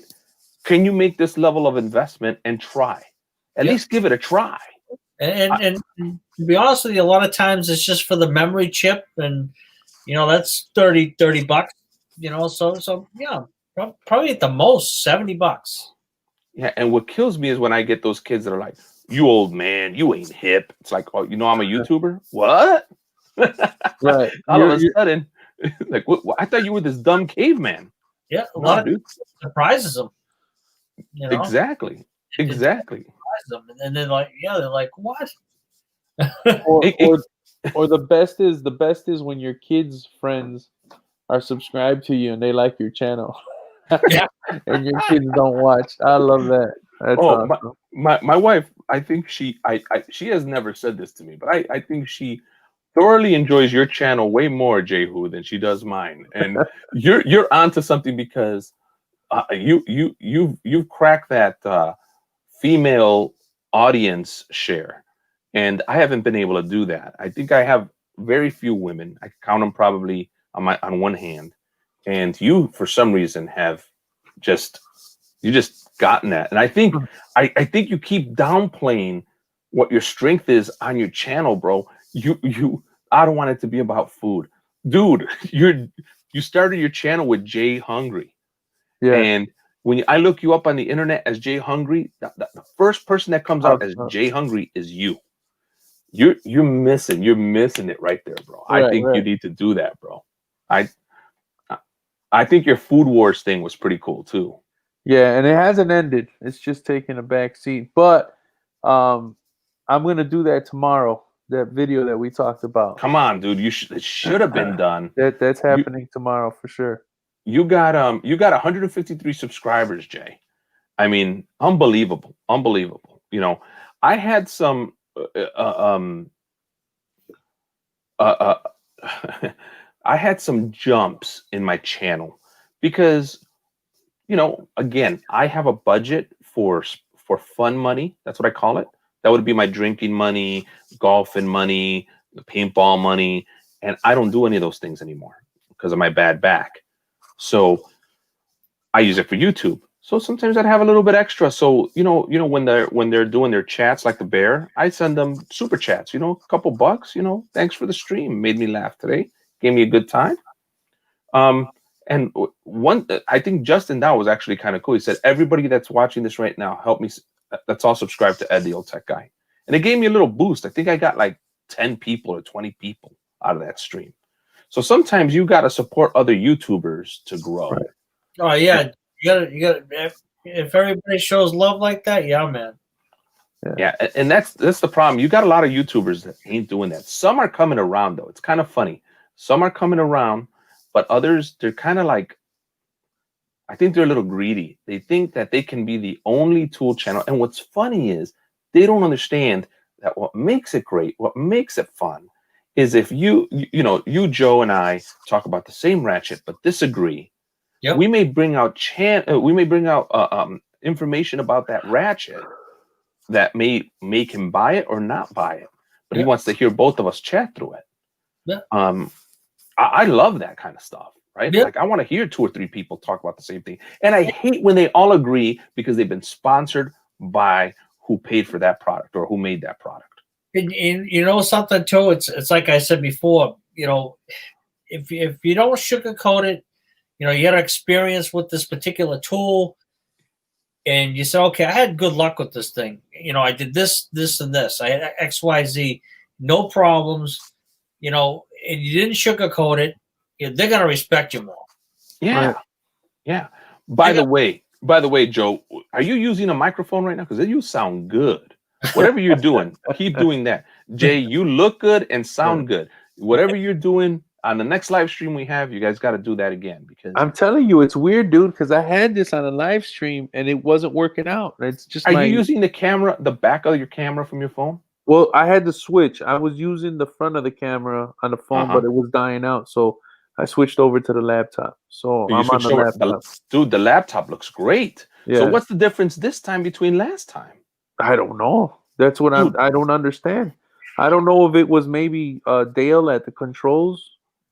I don't know that he was messing with. Joe, did you mess with any like volume controls or anything? Because you got live stream. As a matter of fact, a couple of weeks ago, the whole wiring in the back of the computer was like a ball of spaghetti. So I kind of like rerouted everything, and that could have played like a key part in the way it sounds right now because. I noticed with the sound switch, every once in a while it act up. So maybe that helped. Did the trick, Well, your mic sounds real good, Jay. Next time we have a council meeting, you got to use what you're using right now. The way you got it set up, this is the way to do it, bro. You're doing it right on, bro. All right, cool. Well, yeah, I got the plug-in. I got the laptop going, so I'll make sure I do that. Man, so you guys were talking about low mileage cars because I threw that in there. So Joe, the mechanics at the dealership, they love me because they're like, dude, you take care of your car like crazy. Mm-hmm. I give it 2 oil changes a year. At the worst case scenario, when I'm real busy or something goes wrong, I give it 1 oil change a year, but I never hit the 3,000 miles because I have such low miles on the car. It's a good thing. Right. It's a good thing. Yeah. So the mechanics, they're like, man. Because and it's like, why is because you are not giving a chance for the car to build up sludge. Yes. Yes.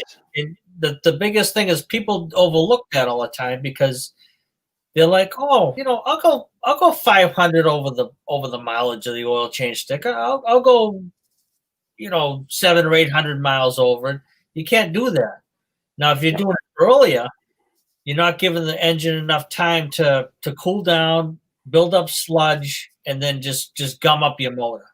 Yeah, man. And I only use full synthetic, bro. I pay for the good stuff. Yeah.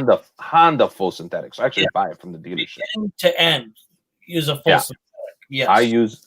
So you were talking about the transmission fluid. Now Honda in their manual says that you need to do a drop and fill, no flush. It says it right in there. Yes, a pan exchange. Yes. So that's what I do. I actually just do a drop every 2 years. I do a drop and I do a fill, and that's it.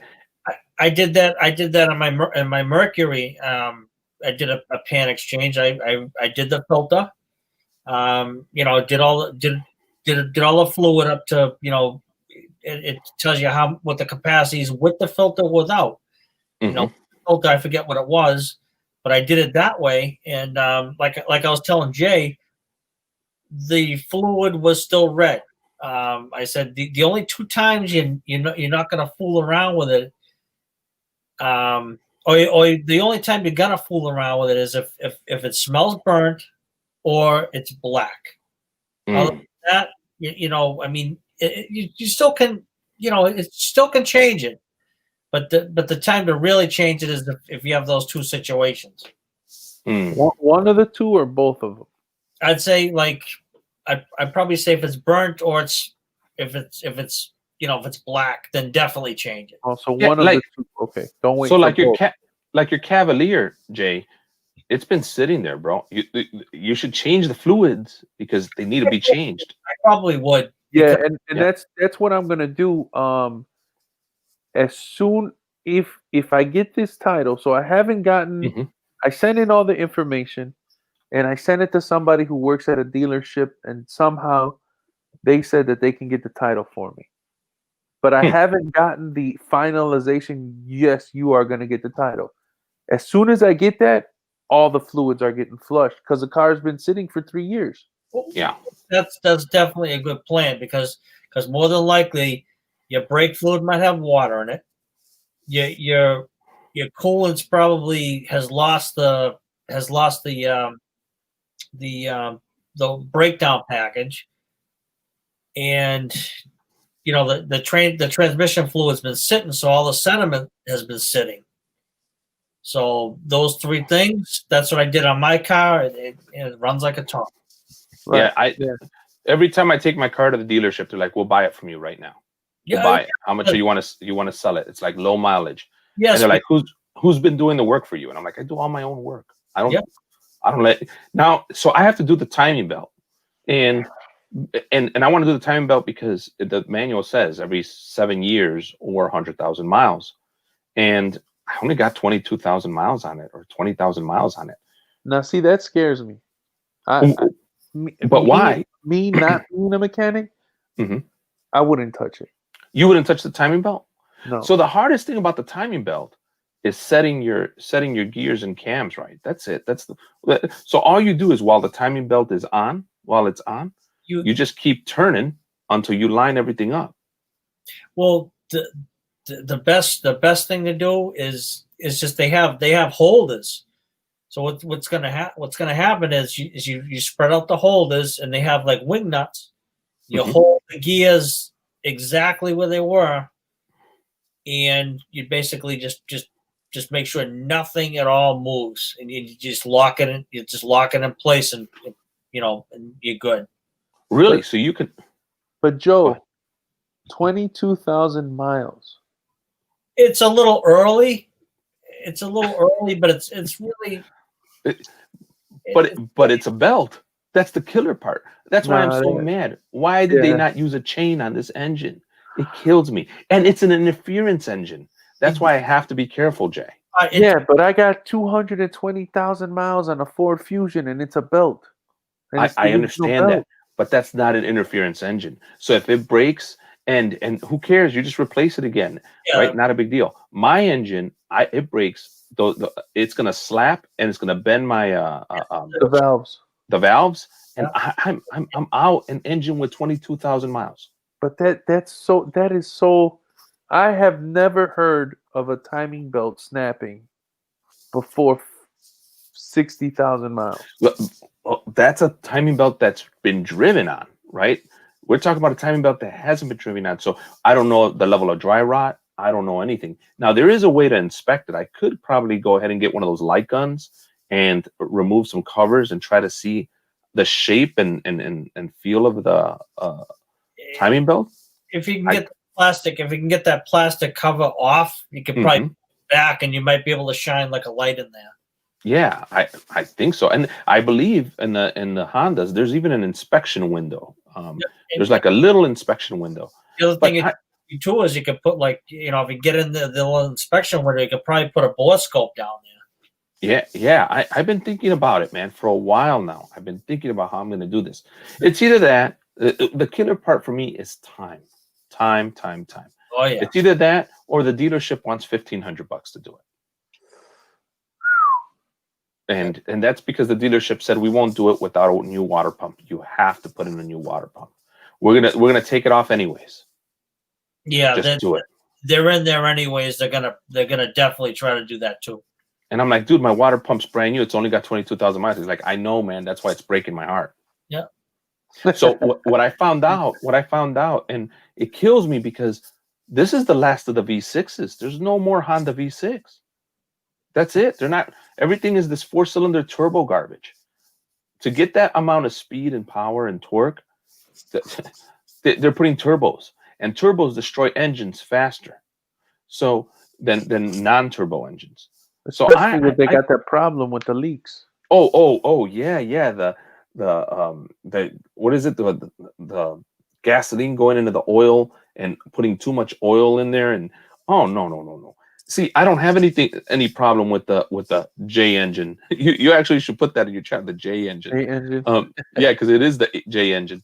That was one of the best engines Honda ever made. The only mistake, timing belt in my mind. Timing belt. But those engines go on forever, bro. I love them. Speaking of timing, I gotta go, man. You gotta go? All right, bro. All right. I know I kept you longer. I kept you longer than what you said. Man. Just to show you, Joe, how much I love this guy right here, man. Hey, two boys. And you too, Joe, man. I really appreciate you looking out for us too, man. Appreciate that. Absolutely. Yeah, he sent you that bent ratchet, bro. He sent you that bent ratchet. Man, that thing is, I can't wait to get my hands on it, bro. No, you guys, I'm glad you guys got out to you guys, because like I said, you know, there's so much of a difference between the newest stuff and the older stuff, and right, you know, there's a difference. All three of us know it. So Jay wanted me to put that on Darth Ratchetus and break the ratchet. I said, "There's no way I can't do it. I can't do it." Problem that would hurt my feelings, but the old one would hurt my feelings. Yeah, it'll break my heart. It'll break my heart to do it. I can't do it. It's too nice. So you don't think the kit for well that's the thing that I've been seeing with these ratchet brakes is that it's not the ratchet that's breaking, it's the anvil. Yeah. It's either the gear or the square anvil, right? The part on the outside. Yeah. It can also be the pawl. The pawl sometimes snaps, so it's all the internals. Easy to swap out. The body of the ratchet doesn't break, and since you have to open one, but I'm not going to say what happened because your video is not out yet. I'm editing that one, but yeah. So if you grease it, you're gonna grease it anyways. You got to open it up so you'll be able to see it. I've had a couple Craftsmans just like that, and I bought the parts off of eBay and I fixed it myself because I'm not giving away my USA stuff. And you know who too? If you guys got Craftsman that you want kits, Dano's Toolbox. I sent him a message and he says that he's more than willing to help us out if we need parts for our ratchets. Really? And he had a lot of those USA Craftsman replacement stuff. Oh, sweet. The pawls, the gear, and the anvil, and all of that stuff. The rings. So, you know, if you guys ever need some of Craftsman stuff, go check him out. Hit him up on his channel. Good to know, man. I will. Yeah, that's great. That's great. All right, man. So I'm out of here. Good night, everybody. All right, buddy. Have a good week. And I'll see you guys around. All right. Definitely. All right, Burgess. Hey, Joe. So on your channel, since we're talking channels here, your channel, how are you doing with branding and stuff? I actually haven't gotten into that yet. But you know, something I haven't really gotten into yet. Yeah, you got to get your I don't know. It's up to you, man. Like you should. My suggestion is you should think about doing your what am I saying here? Your emblem, your icon, whatever that's called. I know you got your toolbox on there, but and then on the top for your main page, you have your, you know, the special edition, you know, shark toolbox thingy. I mean, that's cool, but you know, if you're good with it, go for it. I'm just wondering if that's what you wanted, or you just did it to start your channel right off the bat. Is that what you did? No, I actually wanted to kind of get it out there. That's probably why I ended up doing it that way. Mm-hmm. You know, Yeah, because you gotta. I think you just need something with like a couple wrenches or something as your moniker there, right? You just need something simple, because when you look at the tool case, people are just usually looking at it like, what is that? Oh, it's just a bunch of lines, right? It says a bunch of lines that says maximizer, I guess it says max. So I don't know. You want me to help you make an emblem? You want to make an emblem? I think I made you one, didn't I? You end up doing it. I just like I said, I haven't had time to. I believe it or not, I haven't had time to do anything right just with it yet. I still have it though. Do you want to use that one? Maybe you didn't like it. You know, I'm okay. I'm okay if you didn't like it. That was me just having fun. No, I did. I just, like I said, I just haven't got a chance to change it up. You know? Oh, okay. All right. Yeah. No, don't feel pressure because of me. I'm just asking because I was looking at your channel. I'm like, man, you know, if you know what it is I was actually talking with Grimute and a few other YouTubers, and they were telling me like, Ed, you know, it all started out because one of them said, hey, I'm pretty jelly that you guys, you know, 500 subscribers or something. And I'm like, I don't know. I look at this differently. I kind of do look at this as a little bit like a personal business, right? So I'm investing time, I'm investing money. I want it to grow. Yeah. You know, and some of the other guys are kind of like, oh, I don't look at it that way. So if you don't look at it that way, then you can't really be, you know, jealous or want your channel to grow at that level, because you're not doing the things to get it to that level. You have to actually do those things. So if you ever need a hand, let me know. We could share our screens, and you can go to your channel. I'll tell you things that you can change around. Like, did you ever put your in your channel, not the videos, in your channel, you know, you could put keywords in there, right? So when people search things, I did. You know, I was trying to do that today, and I couldn't change it. Oh, that's weird. So if you ever get a chance and you want to do something like that, let me know. Yep. We can do a team viewer. I don't know if you've ever used that before, team viewer. So that you can show me what's on your screen on your computer. Okay. And then that way I work on your computer and help you do it. But that way you'll know, because I've had other guys, you know what they do?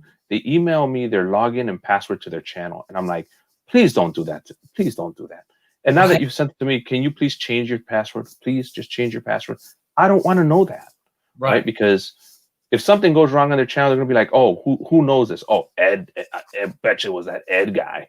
Right. I don't want that. So if you can do it, I'll show you while we're doing it. And you can even let me take control of your mouse and keyboard while I do it real quick and show you. But yeah, dude, little things like that, like put that in there, right? Like, I don't know if you noticed, but in your about page in your channel, you know, you've got almost 5,000 views. Yeah. Did you know that? Yeah. Yeah, you got almost 5,000 views, man. I think you need a little you probably should write that, you know, put a little more writing in there or something. Put some in there, no? That's what I'm trying to do. I'm trying to tweak little things to try to kind of boost me up a little bit. Yeah. Well, so I'm just bringing it up because if you need a hand, let me know. We could set up a date. I know you're busy. And you know I've been busy with you know, with my father-in-law thing going on, right? So, but if you need a hand, bro, I'm happy to help, because I'd love to see you get bigger. You actually have such a good setup, bro, because you got all the tools. You actually got the cars right there, dude. Oh my God, you should be in half these discussions that are happening right now with Justin Dow and a few of the other guys when they're talking about fixing cars, the I flat rates, things I like that? I kind of wanted to touch base with him, you know, sooner or later, but I just still never get around to it. It sucks. He's a good. Well, anyways, he's been good to me. That's all Yeah. I can say. He's been good to me. He's a good guy in general, from what I can tell. And he knows. I mean, he's a mechanic. He knows stuff, Yeah. and he knows stuff at the level that you guys would understand, right? Because there's a difference between a shade tree, mechanic like myself, and a true mechanic like him. That he's on the time clock, right? Yeah. Where he has to fix something, and he's kind of screwed over because he was talking about Chris Fix, right? You know who Chris Fix is? Yeah. He was talking about Chris Fix, and he actually said he wasn't too much of a fan. He liked some things that he did, but he didn't like others. And I was kind of trying to say, hey, Justin, Chris like appeals to the to the DIYer. And I think that's what Justin was saying as well. Justin said, but when you compare that to like a mechanic like yourself, like Justin, yeah, I mean, you're punching a clock and you're expected to fix that problem by 30 minutes, right? You're given 30 minutes to fix that. If it takes you an hour, you just ripped yourself off. Right. And Chris Fix doesn't have that problem, right? And neither does a DIYer. Yeah. So for us DIYers, Chris Fix is like, he's like the man, right? But like a mechanic, it's kind of, I guess, what's your opinion on the guy? My personal opinion? Yeah. I think, I think that my personal opinion is that the guy he's like, okay, I'm going to show the world that, I'm going to teach everybody to fix this problem the best way I can do it. Mm-hmm. You know what I mean? And, like I said, to everybody in the DIY world, he's like you said, he's like, oh yeah, this guy's showing me how to do this. That's cool. Yeah. Yeah, we love that guy. and I'm not gonna, I can't say anything. I can't really say anything bad. Yeah, no, I wasn't looking for bad. I was just wondering, like, since you are a mechanic with, again, you have rules and regulations. You have to, you got to follow your ASC regulations. You got so many things you got to worry about. He doesn't, right? He doesn't. So, I think the thing that sparked the debate was how he showed how you should fix somebody pouring sugar in your gas tank, right? So what Chris did was he showed how he took apart the whole fuel rail, right? He dropped the gas tank, rinsed it out, changed the fuel pump. I mean, he went all over the place. He replaced the gas filter, and Justin was like, you don't have to do all that, man. You just drop the gas tank, clean it out, man, and you just do this and that, and that's it. We don't do all that stuff, man. It's gonna flush out anyways. He's like, we're on the time clock. We don't got time to do all that. Yeah, and yeah, I mean, in a perfect world, I mean, it'd be, it's like Justin said, it's basically, here you go, XYZ, drop the tank, clean it out, wash it out, put it back up, clean the fuel filter, and yeah, there's probably some extra steps that he probably didn't have to do. Right. And that's what I like about YouTube, right? So you can give your opinion. Chris can give his opinion. I haven't honestly would say neither is wrong. You just got a different way of doing it. Yes. I mean, I'm sure there's guys. I'm not saying that. I'm not saying that. That as far as the whole community is concerned, like if somebody, somebody doesn't know me, say, and I'm okay, and I'm going to be doing a fuel line video on a car soon. I don't know when it's going to be, but it's going to be soon. And I'm sure there's probably guys out there that say, okay, what's this guy doing? Shouldn't do this, shouldn't do that, or I should do this, I shouldn't do that. I guarantee there'll be some kind of You know, probably a small debate there. Joe, I got the perfect video for you, bro. And it's on my list to do. Mhm. But I'll tell you what, you can have it, you can do it because you actually would speak from a more experienced point. Mhm. Tell me where I should lift my car from, right? You obviously know the pinch welds, right? Yes. Those specific points, but sometimes your car is rusted and those pinch welds are gone, right? That happens. And this is where this comes into play. You have a car that's rusted. You have no more lift points. So some cars have what's called a channel, a box channel. Mm-hmm. Have the arrow. If you don't have the arrow underneath the car with the with the tab or Mhm. a long running pinch weld, Mm-hmm. from the frame channels, which on especially like GMs, those Okay. things are rust buckets, especially Yes. lift, salt, all that stuff. Yes. You're going to be lifting the car from the box channels, because Mm-hmm. when you lift up on those, it's a good solid piece of meat you're going to be putting that cup under, and it's going to lift the car correctly without any damage. Whereas if Well, you use pinch welds, it's a continuous running one, or if it's a like on Hondas, there are four of them, and the mhm. way you're supposed to actually lift it from, not a continuous one. It's going to be four of them. That's right. You use the box channels. Yeah, man. Listen, that's a perfect video. I think you should knock it out. That's one that's right up your alley. It should be what, about a 5 to 8 minute video. Easy one.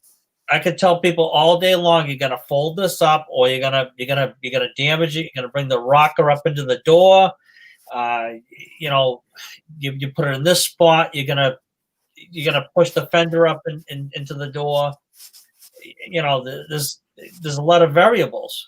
Yeah, man. I think that's a great video. I think honestly, seriously, I have not seen a really good video that only talks about that. That don't talk about oil changes, just talk about, hey, you want to lift your car? Here's what you need to look for. If you're going to lift it with a bottle jack or a regular jack, or if you're going to lift it from the jack that the car provides you, here's what you look at. Here's your pinch welds, right? Okay. Now that we've talked pinch welds, what happens if you don't have pinch welds because they've rusted off or they've broken? Oh, so you lift it. Hondas have a place right in the front that's like a big square or diamond looking thing. You grab it there and you lift both the front tires. And then you have the same for the back on my Honda CRV. Here's the funny thing. I don't have that and I can't find where to do that. So actually, you know where I lift it from? I lift it from the tow hook. I put a block of wood. I grab the tow hook with my jack, and I keep jacking up because I've done that before. I've done that before. I stuck the cup of the jack underneath the tow hook, Mhm. and I box it in and I bring it up. That's right. So hey, listen, you got to get the job done, right? So if you do that, I think there's no video out there that's like really to that point. Just say, listen, I'm going to show you how to properly lift your car from my experience. Once you say from my experience, somebody could say, hey, I don't agree with you, blah, blah, blah. It's not safe. Say, listen, it's worked for me all this time. That's all I can say. So I think that's a great video, bro. I give it to you. Go for it, man. I'll take it off my list. I'm going to let you have it. Good idea. Because actually in the car that I'm going to do the fuel line on, I got it on ramp. That's actually a perfect example. Yeah. You know? And you want another video, which I cannot do, but I would love for somebody to do, is nobody really talks about the safety when you lift the car at the garage, right? So you put the car in and then you put those things that bend inward and then lift, right? They lift the car up. Sometimes people put them on wrong and the cars fall off, right? Yeah. Yes. So it just happened right here near my house. A car fell off and killed a mechanic right here, right by us. Killed somebody. There were cops there. There were ambulances there. They were covering up the scene because they didn't want the whole world to see. A guy got hurt really bad, I guess. I think the mechanics sometimes just like, okay, so I got a buddy of mine that has a garage. I wanted to change the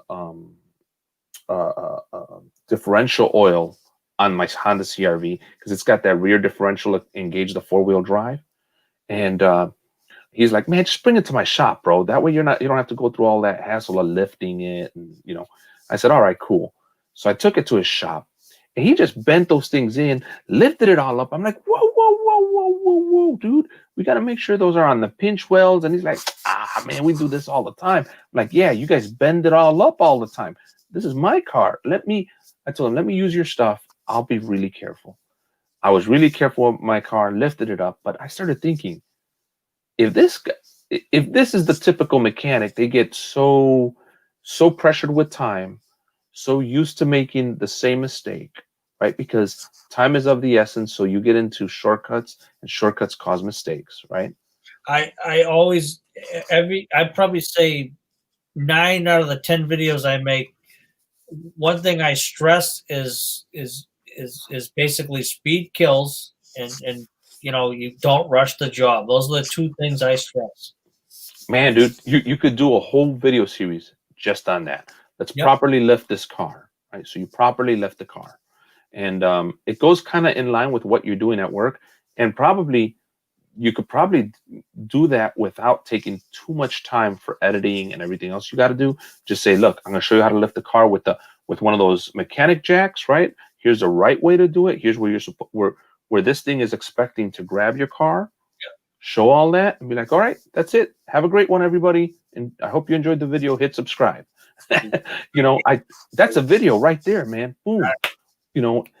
I'm starting to learn on my channel. I've got some really long videos, but I'm starting to learn that I need to put some really short videos and some really long videos. So I think you guys were talking about that earlier today. Try to grab different audiences. Exactly. Yeah, man. I'm enjoying this whole YouTube thing. I'm having a great time, and I hope everybody else is. What I will say is this. I will tell you this.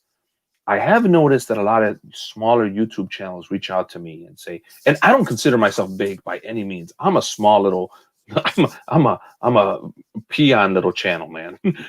But the guys that have like 30 subscribers like yourself, or 100 subscribers, and they're like, man, Ed, how are you doing it? What are you doing different? Can you help me? And I start supporting them. I go to their channel, leave comments, I watch their video. Even if I don't like the video, and I'm going to be honest here, even if I don't like the video, I'll hit play on my phone and give them the view, and I'll walk away from it. The only channels I will not do that for is political channels, because I don't want to do anything to do with politics. Politics or religion, I'm not. My channel's not associated with. So, the only thing I ever ask is for people to do the same thing for me, right? Like, hey, I'm a small channel too. I know you think I'm a big channel, right? Come by and throw me some comments. Show me that you appreciate what I'm doing for you on your channel, right? That's all I ever ask. But I never make I don't make it a habit of actually doing that out loud often, right? Like, you give me comments, you leave me lots of comments, you appreciate it. I can tell. There's some other guys that I'm like, dude, I've left you. I've watched every one of your videos for 3 months straight. And some guys throw out 5 videos a week, man. They're like insane. Yeah. And I'm like, dude, I watched every one of your videos. I left you comments, and I pop out one a week, and you couldn't leave a hello. You couldn't even walk in, like you couldn't even get into that video and say, hey man, great video. I get it's a hassle, and you probably don't even like my video. But dude, I supported your video. Help a brother out. Yeah, exactly. That's what we've been talking about since the beginning. Yeah, I see potential in certain channels, and I say, hey man, let's all help each other out. I may not be the guy that grows. You may be the guy that grows. I mean, who knows? I mean, a year from now, I might have maybe 40 subscribers. You never know. No, you may have 500, 600. Now, know. I will tell you this. Some people have asked me, so what's the secret to get to 500 subscribers? And I'm like, 500 subscribers is nothing. The goal is 1,000 at the very least. Yeah. But I will say, I noticed a change when I set a date and time for my videos. Tuesday at 4:45 or 5 p.m. I set out my video on time, one a week. Here you go, and that's one a week. There's Right. guys. If you don't have a job, you don't have other things like like I got family and stuff that I got to worry about. 2 a week. Do one on Tuesday. Do one on Saturday. At the same time every week.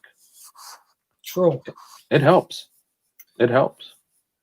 Yeah, and you popped out 2 videos like a day ago, if I remember correctly. Yep. I was like, dude, this guy popped out 2 videos in one day. Sometimes I get lucky, you know what I mean, and I end up. I was kind of on a roll, and I said, you know what, let's throw another one up. Yeah, you know who does that too is Jehu. Jehu likes doing that. I just did the video. He'll record it. Like, let me edit it real quick. 30 minutes to an hour later, he's like uploading it to YouTube. I'm like, there's no way. There's no way. I can't do that. I have no clue how he's doing that. I can't do that. He's recording it on his phone. He's editing on his phone, and then he uploads on his phone. I'm like, how do you do that, man? I gotta tell you, one of these days, I gotta come up with a. Now, this stream was kind of a spur of the moment thing. I have to get in there one day with like a non crazy day, and me and you have to do a stream again. Yeah, man. And look, I got to tell you, it can't be Sundays. I help the bear out with modding, and but I think you should get like a man, dude. If you like streaming, you should get a day where everybody knows you stream that day. Right. Get a day, Friday. Let's say Friday for some reason. Now, Justin Dow streams. So because your audience is very similar to these 2 YouTubers we just talked about. Yeah. The Bear and Justin Dow. Yep. It's kind of tough. And CP Tool Guy, whatever his name is. Yeah. You have the same subscribers that are watching those videos. So you, being the small guy, have to allow or give space for your subscribers to go watch their favorite content. And you kind of edge yourself in. So you need like a Monday or a Tuesday or a Wednesday. Yeah, this one was just kind of a, okay, I could squeeze it in type of thing. So I knew all that going into it. It's just, right. That's no. Yeah. No. I'm not saying that, for this one, I get it. You just threw it together. You just wanted, you're testing out how to use the tools. You're getting used to the stuff that you're doing. I get that. I'm just saying, like, one day when you're set, okay, I'm gonna start having a stream. Mm-hmm.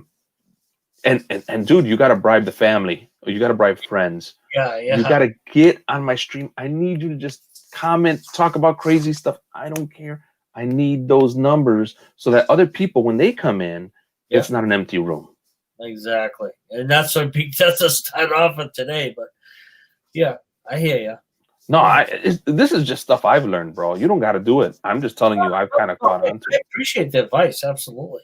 Yeah, man. I it's just what I've learned. I'd love, again, dude. You have the equivalent of my lab at these other businesses. You got that garage in there, bro. Oh my god, what you can do in that garage. Come on, man. Yep. You're so fortunate. I wish I had a garage full of tools like that. and I mean, I have a garage full of tools, but not like you. You got presses. You got, man. Yeah. Struck compressors, flush machines. Oh yeah. Heck yeah, man. Heck yeah. You got that. That is money right there. Now, your big competition from this point on is obviously like bigger YouTubers that are mechanics and or the girls that don't dress with much on, right? And bend over an engine bay showing like, this is how you change the oil, right? Yep. And it's kind of like, God bless them if that's the way they want to win business. But for me, it's kind of like, that's not why we got into this. We actually want to show people how to do it. We're not into getting subscribers to oogle, Exactly. I'm not. There's a mechanic guy in England. I don't know if I don't remember his name. he has girls in bikinis come in and help him with his mechanic work, and he's got like 1 million subscribers. I'm like, dude, I don't want to do that, man. That's not what I'm here to do. You know, are they there for you, or are they there for the bikini girls? True. Yeah, man. Well, dude, are you getting ready to go? Yeah, I probably should get going. I got to pick my wife up, believe it or not, at work. Okay, cool, bro. Well, listen, get a day. Let's do a stream, bro. I'm loving your channel, bro. Keep going, bro. Keep going. Likewise, man. I love you too. Thank you, bro. I appreciate it, bro. And I'm here for you. If you ever need me, if I don't respond to a text or something, don't ever think I'm mad. I'm just cut thin. That's all it is, bro. Likewise, man. No worries. No worries. It's all good, man. All right, bro. Amen. So, all right, we'll see you next time around, Ed, and hopefully, I got a new video up, and we'll talk. Yeah, absolutely, bro. Take care, bro. All right, man. You too. All right, man. Bye-bye. See you.